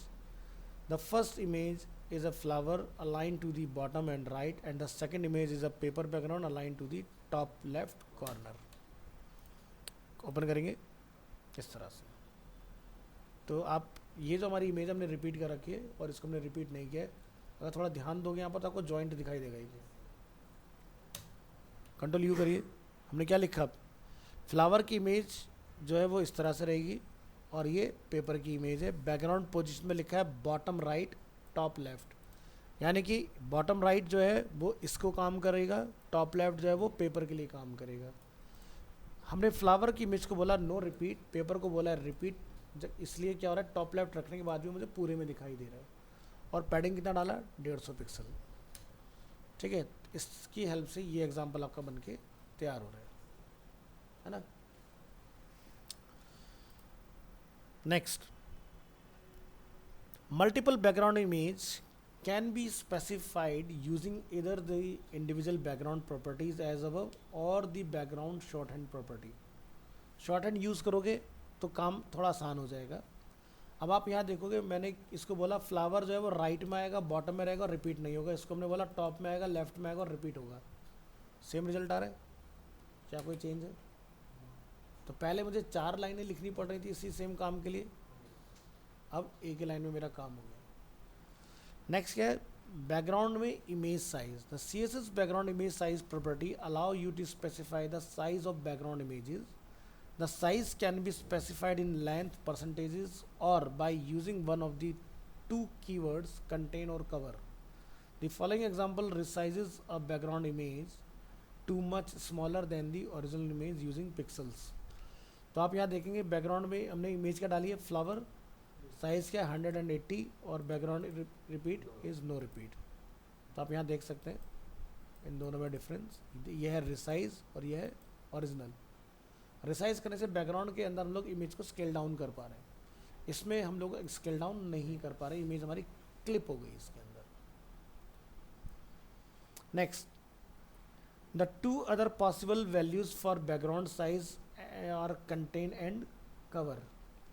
The contain keyword scales the background image to be as large as possible but both its width and its height must fit inside the content area. As such, depending on the proportion of the background image and the background positioning there may be some areas of the background which are not covered by the background image. The cover keyword scales the background image so that the content area is completely covered by the background image. Both its width and height are equal to or exceed the content area. As such, some part of the background image may not be visible in the background positioning area. The following example illustrates the use of contain and cover. So एक example हम लोगों ने use किया contain, दूसरा हमने क्या use किया है कवर बैकग्राउंड साइज में। तो बैकग्राउंड साइज में वैल्यू भी चलती हैं और ये दो कीवर्ड भी चलते हैं। तो अब आप इसको जब यहाँ पर चेक करेंगे तो आप डिफरेंस समझ पाएंगे कि क्या डिफरेंस है। सो बैकग्राउंड साइज कंटेन यानी कि आपका जो एरिया होगा कंटेन लिखने से अपना आप ही स्केल डाउन होकर उसमें कॉल हो जाएगा। अगर आप लिखेंगे कवर तो which ever is first come, like चाहे तो विर्थ पहले पूरी हो जाए या हाइट पहले पूरी हो जाए, तो हमारी विर्थ पहले पूरी हो गई तो हमारी हाइट इसमें क्लिप हो गई। थर्ड क्या है, नो बैकग्राउंड साइज डिफाइन, तो यानी कि जितना एरिया आया उस एरिया के अंदर डिस्प्ले हुआ, बाकी सब गायब हो गया आपका। जबकि ओरिजिनल इमेज हमारी क्या थी, ये वाली थी ना, तो प्रॉपर किस में फिट हुई, कंटेन के अंदर। कवर के अंदर ध्यान रखना कि या तो विर्थ पहले पूरी हो जाए एरिया के हिसाब से या हाइट पहले पूरा हो जाए, उसके हिसाब से काम करेगा। Next, define size of multiple background image, कि हमें मल्टीपल बैकग्राउंड इमेज का साइज डिफाइन करना है। The background size property also accept multiple value for background size using a comma separated list when working with multiple backgrounds. The following example has 3 background image specified with different background size value for each image. Hello, हाँ जी।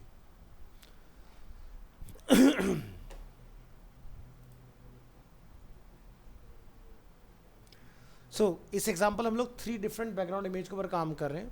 First है image tree जिसको हम बोल रहे हैं left top no repeat, second है flower image right bottom no repeat, और third है हमारी पेपर लेफ्ट टॉप और ये रिपीट होगी पूरी विड्थ के अंदर।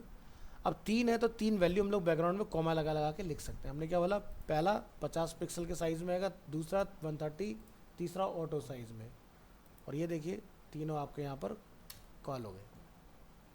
ठीक है, इस तरह से ये हमारा लेफ्ट टॉप, ये हमारा राइट बॉटम और ये हमारा लेफ्ट टॉप और रिपीट। तो अभी देखो पेपर पैटर्न आपका रिपीट होता है, आपको दिखाई देगा ये बार बार। Next, full size background image. Now we want to have a background image on a website that cover the entire browser window at all times. The requirement are as follows, fill the entire page with the image, no white space, scale image as needed, center image on page and do not cause scroll bars। हमें scroll बार भी नहीं चाहिए, image centre में होनी चाहिए। ठीक है, image scale भी होनी चाहिए अगर हम छोटा बड़ा करें, और पूरे पेज को कवर भी करना चाहिए, वाइट एरिया नहीं दिखना चाहिए। तो the following example shows how to do it. Use the HTML element is always at least the height of the browser window, then set a fixed and centered background on it, then adjust its size with the background size property. तो हमने पूरे HTML tag को क्या बोला, background image img_man centre में रहेगा, fix रहेगा, repeat नहीं होगा। और हमने क्या बोला, बैकग्राउंड साइज कवर। अब जब आप यहाँ देखोगे तो पूरे पेज में आपको इमेज दिखाई दे रही है, कहीं पर कोई खाली एरिया नहीं है। अब आप पेज को छोटा करो, बड़ा करो, जो मर्जी करो, कहीं कोई स्पेस तो नहीं आ रहा ना, है ना। तो इस तरह से आपका इमेज पूरे के पूरे बैकग्राउंड को कवर कर लेगा। नेक्स्ट आता है हीरो इमेज। हीरो इमेज हम लोग हेडर बनाते हैं वेबसाइट का। You could also use different background properties on a div to create a hero image, a large image with text and place it where you want. So hero image हमने वही img_man को copy किया, centre लिखा, no repeat, size cover है, height 500 है, position relative है। ये देखिए एक बैनर बनाया हमने उसी से, और छोटा कीजिए, बड़ा कीजिए, कोई दिक्कत नहीं है, लेकिन वाइट स्पेस नहीं आएगा। जितना एरिया हमने डिफाइन कर रखा उसमें फिक्स होके चलेगा 500 पिक्सल्स की हाइट के अंदर। तो पोजीशन में क्या रख रखा है यहाँ पर, relative. Next is CSS background origin property. The CSS background origin property specify where the background image is position.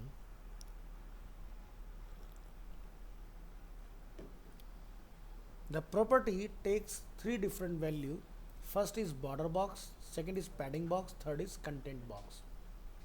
Border box हमने सुना है, लेकिन बॉर्डर बॉक्स के साथ हमने कोई बैकग्राउंड इमेज ट्राई करके नहीं देखा। अब मान लीजिए कि आपने कोई डिप बनाया हुआ है और आपने उसमें पैडिंग डाला हुआ है, तो आप ये चाहते हो कि आपकी बैकग्राउंड में जो इमेज खोलोगी वो पैडिंग जितना छोड़ा है उतने एरिया को छोड़ के आए, तो वहाँ पर आपको बैकग्राउंड ओरिजिन का यूज़ करना पड़ेगा। तो border box, the background image start from the upper left corner of the border. Border box होगा तो बॉर्डर से शुरू होगा, पैडिंग बॉक्स होगा तो ये डिफ़ॉल्ट है। The background image start from the upper left corner of the padding edge, and content box होगा तो the background image start from the upper left corner of the content. The following example illustrate the background origin property. तो आप यहाँ देखें एक नई चीज़ लगाई हमने, कंटेंट बॉक्स। तो 3 चीज़ें हैं यहाँ पर, आप देखेंगे no background origin padding box is default, ठीक है। तो आप देख सकते हैं कि आपका जो बैकग्राउंड इमेज है वो यहाँ से स्टार्ट हो रहा है, जूम आउट कर लेते हैं। दूसरा क्या है, बॉर्डर बॉक्स। अब आप यहाँ देखें और यहाँ ध्यान से देखें, आपकी जो इमेज है वो बॉर्डर के नीचे जा रही है, इसमें नहीं जा रही, इसमें बॉर्डर बॉक्स में बॉर्डर के नीचे चली गई। फिर क्या, कंटेंट बॉक्स, जहाँ से कंटेंट शुरू होगा इमेज वहाँ से शुरू होगी। तीनों डिफरेंस समझ में आ गया। तो बैकग्राउंड में जब आप इमेज डालने जा रहे हो तो आपके पास ये भी चॉइस है कि कहाँ से इमेज चलेगी, बॉर्डर के नीचे से, कंटेनर के नीचे से, या फिर कंटेंट के नीचे से। तो पहला वाला क्या है, डिफ़ॉल्ट है, पैडिंग बॉक्स। भले से मैंने पैडिंग डाल रखा है लेकिन उसको पैडिंग से कोई लेना देना नहीं है, वो सीधे कंटेंट से शुरू होगा। बॉर्डर वाले केस में बॉर्डर जहाँ तक होगा वहाँ से शुरू होगा, और तीसरे वाले केस में जहाँ से कंटेंट शुरू होगा वहाँ से आपका बैकग्राउंड इमेज शुरू होगा। तो ये प्रॉपर्टी जनरली हमें पता नहीं होती, आपको ये प्रॉपर्टी भी पता चल गई बैकग्राउंड, इसलिए इसका नाम है एडवांस CSS, ताकि जो आप बेस पढ़ गए उसके ऊपर नया क्या कर पा रहे हैं हम लोग। फिर क्या है, बैकग्राउंड में क्लिप प्रॉपर्टी किस तरह से काम करता है। The background clip property specifies the painting area of the background. इसमें भी आपको 3 वैल्यू मिलेंगे, border box, padding box and content box. Border box यहाँ पर डिफ़ॉल्ट होगा, पहले वाले में आपका पैडिंग बॉक्स डिफ़ॉल्ट था। So the background is painted to the outside edge of the border. Padding box में the background is painted to the outside edge of the padding, and content box में the background is painted within the content box. So the following example illustrate the background clip property. Try करेंगे यहाँ पर। अब आप यहाँ देखिए, तो no background clip, यानी कि अगर मैंने डैश या डॉटेड बॉर्डर अगर डाला तो डॉटेड बॉर्डर का जहाँ गैप होगा वहाँ पर आपको बैकग्राउंड कलर दिखाई देगा। दूसरा हमने क्या डाला, पैडिंग बॉक्स। पैडिंग बॉक्स के केस में बॉर्डर को छोड़ के आपका अंदर कलर अप्लाई हुआ है। तीसरा क्या है, कंटेंट बॉक्स, जहाँ से कंटेंट है वहीं से आपका बैकग्राउंड कलर स्टार्ट हो रहा है। पहले वाले केस में आपने देखा बैकग्राउंड में इमेज का, अब हम लोग देख रहे हैं बैकग्राउंड में कलर का रोल। तो बॉर्डर के अंदर कलर दिखाना है तो ये डिफ़ॉल्ट है, कुछ करने की ज़रूरत नहीं है। अगर आपने यहाँ पर पैडिंग बॉक्स चलाया तो बॉर्डर को छोड़ के आपको कलर दिखाई देगा, यानी कि फील कराएगा कि आउटसाइड है बॉर्डर, है ना, इनसाइड वाला फील नहीं आएगा आपको। और ये आपका कंटेंट से शुरू करेगा। क्लियर? तो बैकग्राउंड क्लिप किस पे चलता है? कलर के साथ। और बैकग्राउंड ओरिजिन किसके साथ चलता है? बैकग्राउंड इमेज के साथ। ध्यान रखना, प्रॉपर्टी सेम ही है, डिफ़ॉल्ट वैल्यू अलग अलग है। तो ये था आपका बैकग्राउंड। बैकग्राउंड के बाद नेक्स्ट टॉपिक पर आते हैं, CSS में कलर्स। कलर हम लोग ऑलरेडी पढ़ चुके हैं, ठीक है। तो जैसे कि हमें पता है CSS जो है वो 140 colour names, hex value, RGB value, RGBA and HSLA support करता है। So RGB colour values are an extension of RGBA color values are an extension of RGB color values with an alpha channel which specifies the opacity for a color.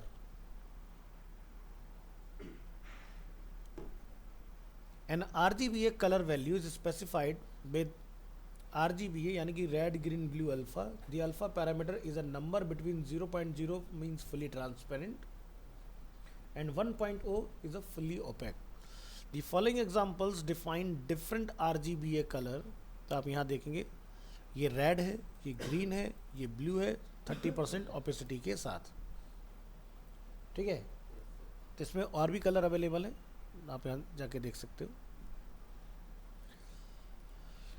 Next HSL, hue, saturation and lightness, this is full form of HSL। इसमें आप यहाँ पर देंगे an HSL colour value is specified with HSL hue, saturation, lightness. Hue is a degree on the colour wheel from 0 to 360। तो हमने colour wheel पढ़ा हुआ है ग्राफिक्स के अंदर, तो आप यहाँ पर देखते हो कि पूरे एज पर आपको कलर दिखाई देंगे, है ना। तो उसका आपका डिग्री यानी किस एंगल का आप कलर डाल रहे हो। तो जैसे हमने यहाँ पर लिखा 0 to 360 आप कोई वैल्यू डाल सकते हो। 120 इज़ ग्रीन, 240 इज़ ब्लू। तो जैसे कि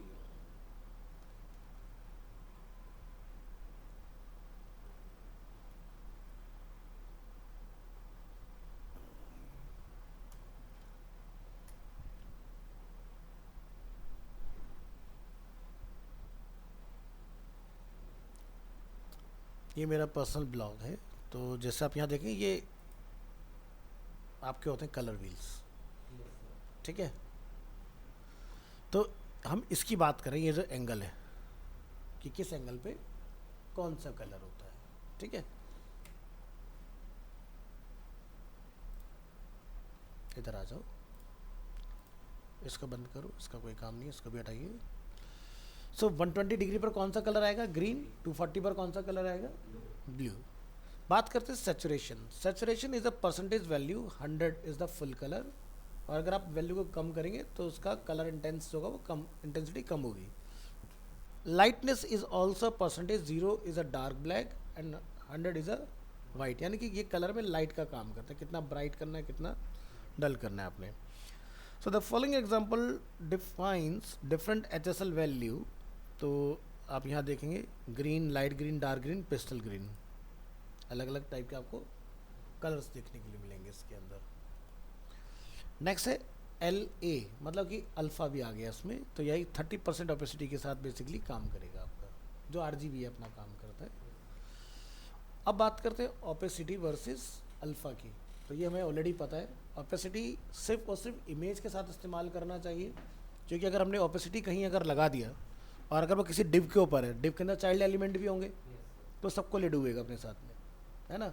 अल्फ़ा अगर इस्तेमाल करोगे तो जिस पर डालोगे सिर्फ उसी पर इफेक्टिव होगा। तो the CSS opacity property sets the opacity for the whole element, both background color and text will be opaque or transparent, ठीक है। So the opacity property value must be a number between 0 जो कि belong करता है fully transparent and 1 आपको belong करता है fully OPEC के लिए। सो जैसा आप यहाँ देखेंगे हमने पैराग्राफ 1, 2, 3 IDs हमने बनाए हैं, उन सभी के अंदर हम लोगों ने अपना कलर और ओपेसिटी को इस्तेमाल किया है। आप देखोगे कलर भी आपका कम हुआ, साथ ही साथ टेक्स्ट का जो विजिबिलिटी वो भी कम हो गया। बट इसी को अगर हम लोग यहाँ पर RGBA के साथ देखेंगे ना, तो वहाँ पर क्या होगा, आपका सिर्फ और सिर्फ बैकग्राउंड कलर लाइट होगा टेक्स्ट आपका उतना ही इंटेंसिटी क्लैरिटी के साथ विजिबल रहेगा उसमें। तो ये आपको ऑलरेडी पता है, हम देख चुके हैं इस चीज़ का एग्जांपल कलर्स के साथ। नेक्स्ट है कलर कीवर्ड्स। तो यहाँ पर लोग देखेंगे द ट्रांसपेरेंट कीवर्ड, अभी आपने बॉर्डर के अंदर भी देखा था ट्रांसपेरेंट। तो the transparent keyword is use to make a colour transparent. This is often use to make a transparent background color for an element. So here the background color of the div element will be fully transparent and the background image will show through. तो हमने लिखा है body background image ये रहेगा और div के हमने background colour को बोला है ट्रांसपेरेंट। सो जब आप यहाँ देखेंगे तो आप देख सकते हैं यहाँ पर कलर है, यहाँ पर लिखा ट्रांसपेरेंट, तो वो सी थ्रू हो गया, यानी कि डिव के अंदर से हमें दिखाई दे रहा है colour. But by default colour होता नहीं है एलिमेंट के अंदर, ये जस्ट एक एग्जाम्पल है, ठीक है। क्योंकि आपने ग्रीन डाला तभी तो ग्रीन आया, हमने इसमें नहीं डाला तो नहीं आया। लेकिन आप ट्रांसपेरेंट अगर लिख देते हैं तो आपका कलर जो भी होगा वो चला जाएगा। तो ऐसा मान के चलो कि आप बूटस्ट्रैप में कोई डिज़ाइन बना रहे हो और बाय डिफ़ॉल्ट किसी कंपोनेंट पे पहले से कलर दिया हुआ है, मुझे नहीं चाहिए, तो आप वहाँ जाके लिख दो उस एलिमेंट का नेम ट्रांसपेरेंट और इम्पोर्टेंट, कलर चला जाएगा। आपको जाके कलर की वैल्यू सेट करने की ज़रूरत नहीं है। So the transparent keyword is equivalent 0,0,0,0,0, यानी कि ये भी आपका RGBA का ही काम करता है। RGBA color values are an extension of RGB color values with an alpha channel which specify the opacity of color। बात करते हैं करंट कलर, ठीक है। तो अभी तक हम लोग कलर डालते आ रहे थे, ये करंट कलर क्या है, ये कैसे काम करता है। ये एक डिव है, अगर डिव में कहीं पर भी कलर इस्तेमाल हुआ है, अब वो चाहे बैकग्राउंड हो, चाहे वो फोरग्राउंड हो, या फिर वाकई किसी एलिमेंट का कलर हो, टेक्स्ट वगैरह, तो हमने यहाँ पर क्या डाला, कलर ब्लू। तो हमने बॉर्डर पर जाके ब्लू नहीं लिखा, हमने क्या बोला, करंट कलर। तो अगर टेक्स्ट का कलर ब्लू है तो बॉर्डर का कलर भी ब्लू हो जाएगा। तो current colour is a pre defined value. क्या देखते हैं, वही सेम कलर आ रहा है।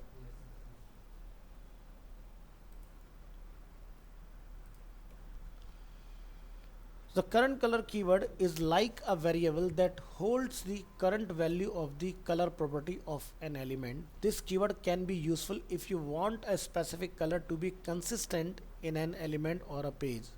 So this is, in this example, the border color of div element will be blue because the text color of the div element is blue.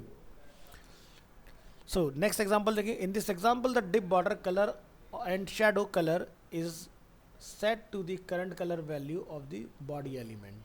तो body का colour क्या है, ग्रीन, हमने यहाँ जाके डिव को बोला current colour and current colour. तो जो बॉडी का कलर है वही अपने आप डिव में वर्क करेगा। देखिए, तो बॉडी में हमने टेक्स्ट का कलर क्या डाल रखा था, ग्रीन, तो अंदर यहाँ पर आप देखेंगे डिव का कलर ग्रीन हो गया, टेक्स्ट का बॉर्डर कलर ग्रीन हो गया, शैडो कलर भी ग्रीन हो गया। आपको बार बार ग्रीन लिखने की ज़रूरत नहीं है, आपने एक जगह चेंज किया, सभी जगह अपना कलर चेंज हो जाएगा खुद से। तो ये मैं करके दिखा देता हूँ आपको, थोड़ा सा आपको आइडिया भी लग जाएगा। तो October month CSS advance colour keyword, और यहाँ पर हम लोग देख रहे हैं करंट कलर। मान लीजिए आपने लिखा जाके यहाँ पर रेड। अब जब आप ब्राउज़र में इसको ओपन करेंगे, वन गो में सब read with the help of current colour.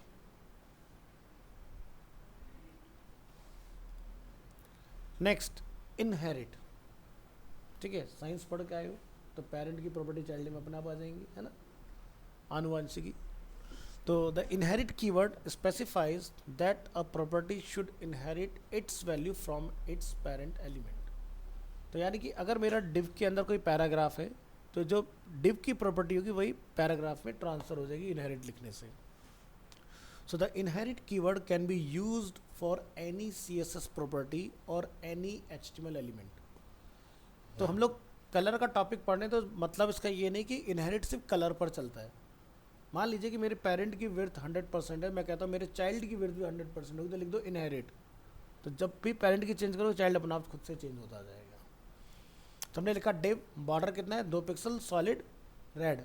तो मैं क्या कहता हूँ, स्पैन पर आके बॉर्डर में इनहेरिट, मुझे ये नहीं लिखना इनहेरिट इनहेरिट इनहेरिट बार बार, नहीं, तीनों का एक ही बार में काम हो गया। तो जब आप यहाँ चेक करेंगे तो ये देख सकते हैं कि मेरा पूरे डिव का कलर रेड और स्पैन एलिमेंट का भी कलर रेड आ गया, बॉर्डर सेम थिकनेस सारी चीज़ें। तो ये आप डॉटेड में देख सकते हैं, इनहेरिट इस तरह से वर्क करेगा। ठीक है, ये प्रॉपर्टी अपनी कंप्लीट है। नेक्स्ट पर आते हैं ग्रेडियंट।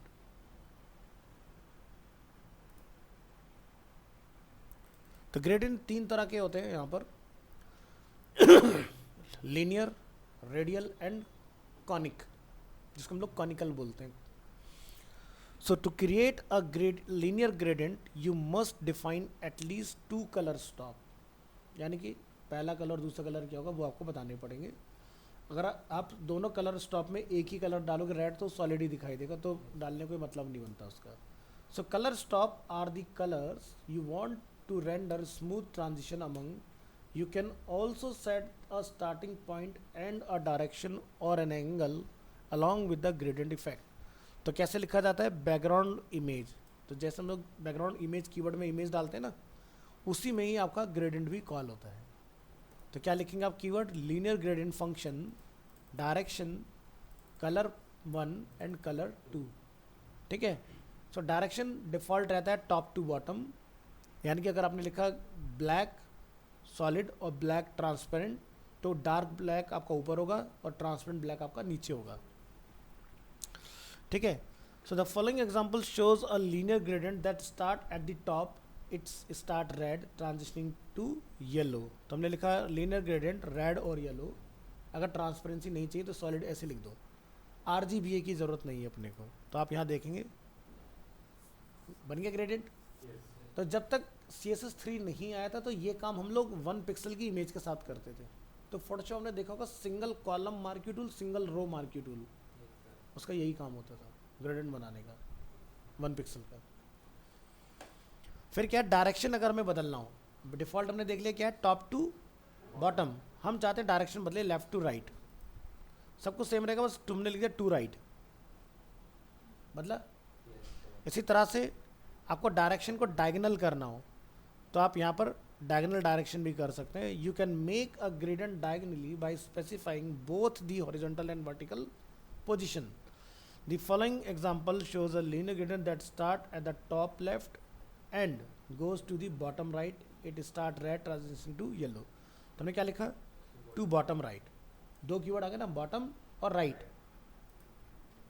ठीक है, तो यहाँ से देखो शुरू हो रहा है आधे में और आधे में आपको येलो दिखाई देगा, तो इधर से चला इधर एंड हो रहा है आपको। ठीक है, अब पहले की तरह बिल्कुल स्मूथ नहीं है, देखो डिफरेंस, देखो यहाँ दिखाई दे रहा है, इसमें देखो डिफरेंस पता चल रहा है। और जो सबसे पहले हमने देखा था उसका एग्जांपल देखो, ये टॉप से बॉटम है, ये आपका राइट लेफ्ट टू बॉटम जा रहा है आपका, और ये आपका डायगोनल है। तो direction diagonal, you can make a gradient diagonal by specifying both the horizontal and vertical position, ये हमने देख लिया ऑलरेडी। अब बात करते हैं यूजिंग एंगल, हमको डिग्री डालना चाह रहे हैं क्योंकि मुझे 45 पर चलाना है। So if you want more control over the direction of the gradient you can define an angle instead of the pre defined directions.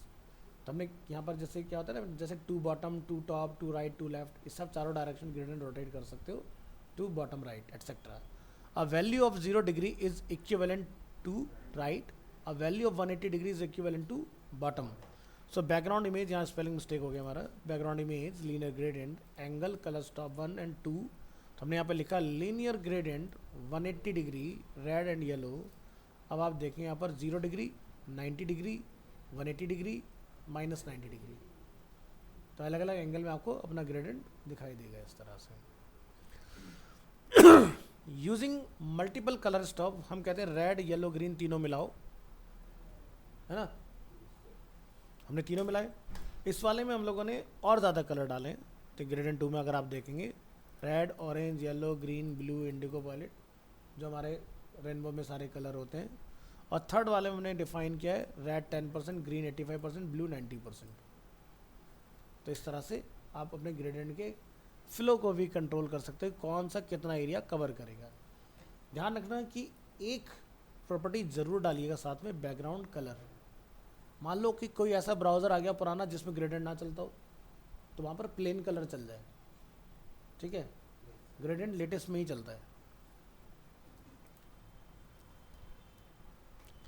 Next यहाँ पर आप देखेंगे टू राइट, ये सारी चीज़ें हम लोग चला रहे हैं, तो इसके अंदर आप देखेंगे सारे कलर आ गए अपने। नेक्स्ट बात करेंगे ट्रांसपेरेंसी, तो अब आप यहाँ पर कलर के जगह पर RGBA लिख के चलाओगे, क्योंकि यहाँ पर ब्लैक क्या है अपना, सॉरी रेड अपना क्या है 100, सॉरी 0 है, और यहाँ पर रेड क्या अपना 100%। तो देखो इधर से फेड रहेगा और इधर सॉलिड हो जाएगा धीरे धीरे आगे जाते जाते। तो CSS gradient also support transparency which can be used to create fading effect. To add transparency, we use the RGBA function to define the color stops. The last parameter in the RGBA function can be a value from 0 to 1 and it defines the transparency of the color. 0 indicates fully transparent and 1 indicates full color, no transparency. So the following example shows a linear gradient that start from the left. It start fully transparent transitioning to full color red. तो 0 मतलब पूरा transparent यानी full, and 1 मतलब OPEC. बात करते हैं repeat करने की ग्रेडियंट, तो आपको लिखना होगा रिपीटिंग लीनियर ग्रेडियंट कीवर्ड। अभी तक चला था ओनली लीनियर ग्रेडियंट, हमने बोला रेड येलो 10%, ग्रीन 20%, और ये इस तरह से आप अलग अलग एंगल में रिपीटेशन अपने ग्रेडियंट का देख सकते हो। ये सारी चीज़ें आपकी वर्क करेंगी। तो यहाँ पर हम क्या देखते हैं 45 डिग्री, 190 डिग्री, 90 डिग्री, 45 डिग्री, इस तरह से। तो नीचे सबसे लास्ट वाले में हमें जो है कलर कम दिखाई दे रहे हैं, तो आप यहाँ देखेंगे हमने सिर्फ रेड और येलो का ही इस्तेमाल किया है। तो रेड आप देखेंगे 2 बार है, येलो आप देखेंगे 2 बार है। हमने क्या बोला रेड 0 से शुरू होगा और 10 पिक्सल तक चलेगा, फिर मैं क्या बोला येलो 10 पिक्सल से स्टार्ट होगा 20 पिक्सल तक चलेगा। अब यही रिपीटेशन चलता रहेगा कितने एंगल पर 45 डिग्री पर। अब आपको बिल्कुल ऐसा फील दे रहा है कि जैसे हमने कोई पैटर्न बना के डाला हुआ है अपना, है ना, जबकि बन किससे रहा है ग्रेडियंट से। तो CSS ग्रेडियंट का अगर आप इस्तेमाल करते हो इंस्टेड ऑफ इमेज, तो आपका डिज़ाइन लाइट वेट बनेगा। इमेज को अवॉइड कीजिएगा, ग्रेडियंट अब आप किसी में ही बना सकते हो। नेक्स्ट क्लास में लोग देखेंगे रेडियल और कॉनिक ग्रेडियंट। आज के लिए हम लोग इतना रखते हैं, तो आपकी जो एडवांस वाली प्रॉपर्टी है वो भी मेरे ख्याल से 2 क्लास में मैक्सिमम ख़त्म हो जाएंगी। तभी इसमें प्रॉपर्टी और नहीं डल रही हैं, अभी हम लोग यहाँ पर ऑब्जेक्ट फिट तक हैं, ठीक है। सो जैसे कि हमारा टारगेट है कि ये हफ्ते में हमारा हो जाना चाहिए चीज़ें, तो हो जाएंगी अभी चीज़ बढ़िया से। तब आपका डिज़ाइनिंग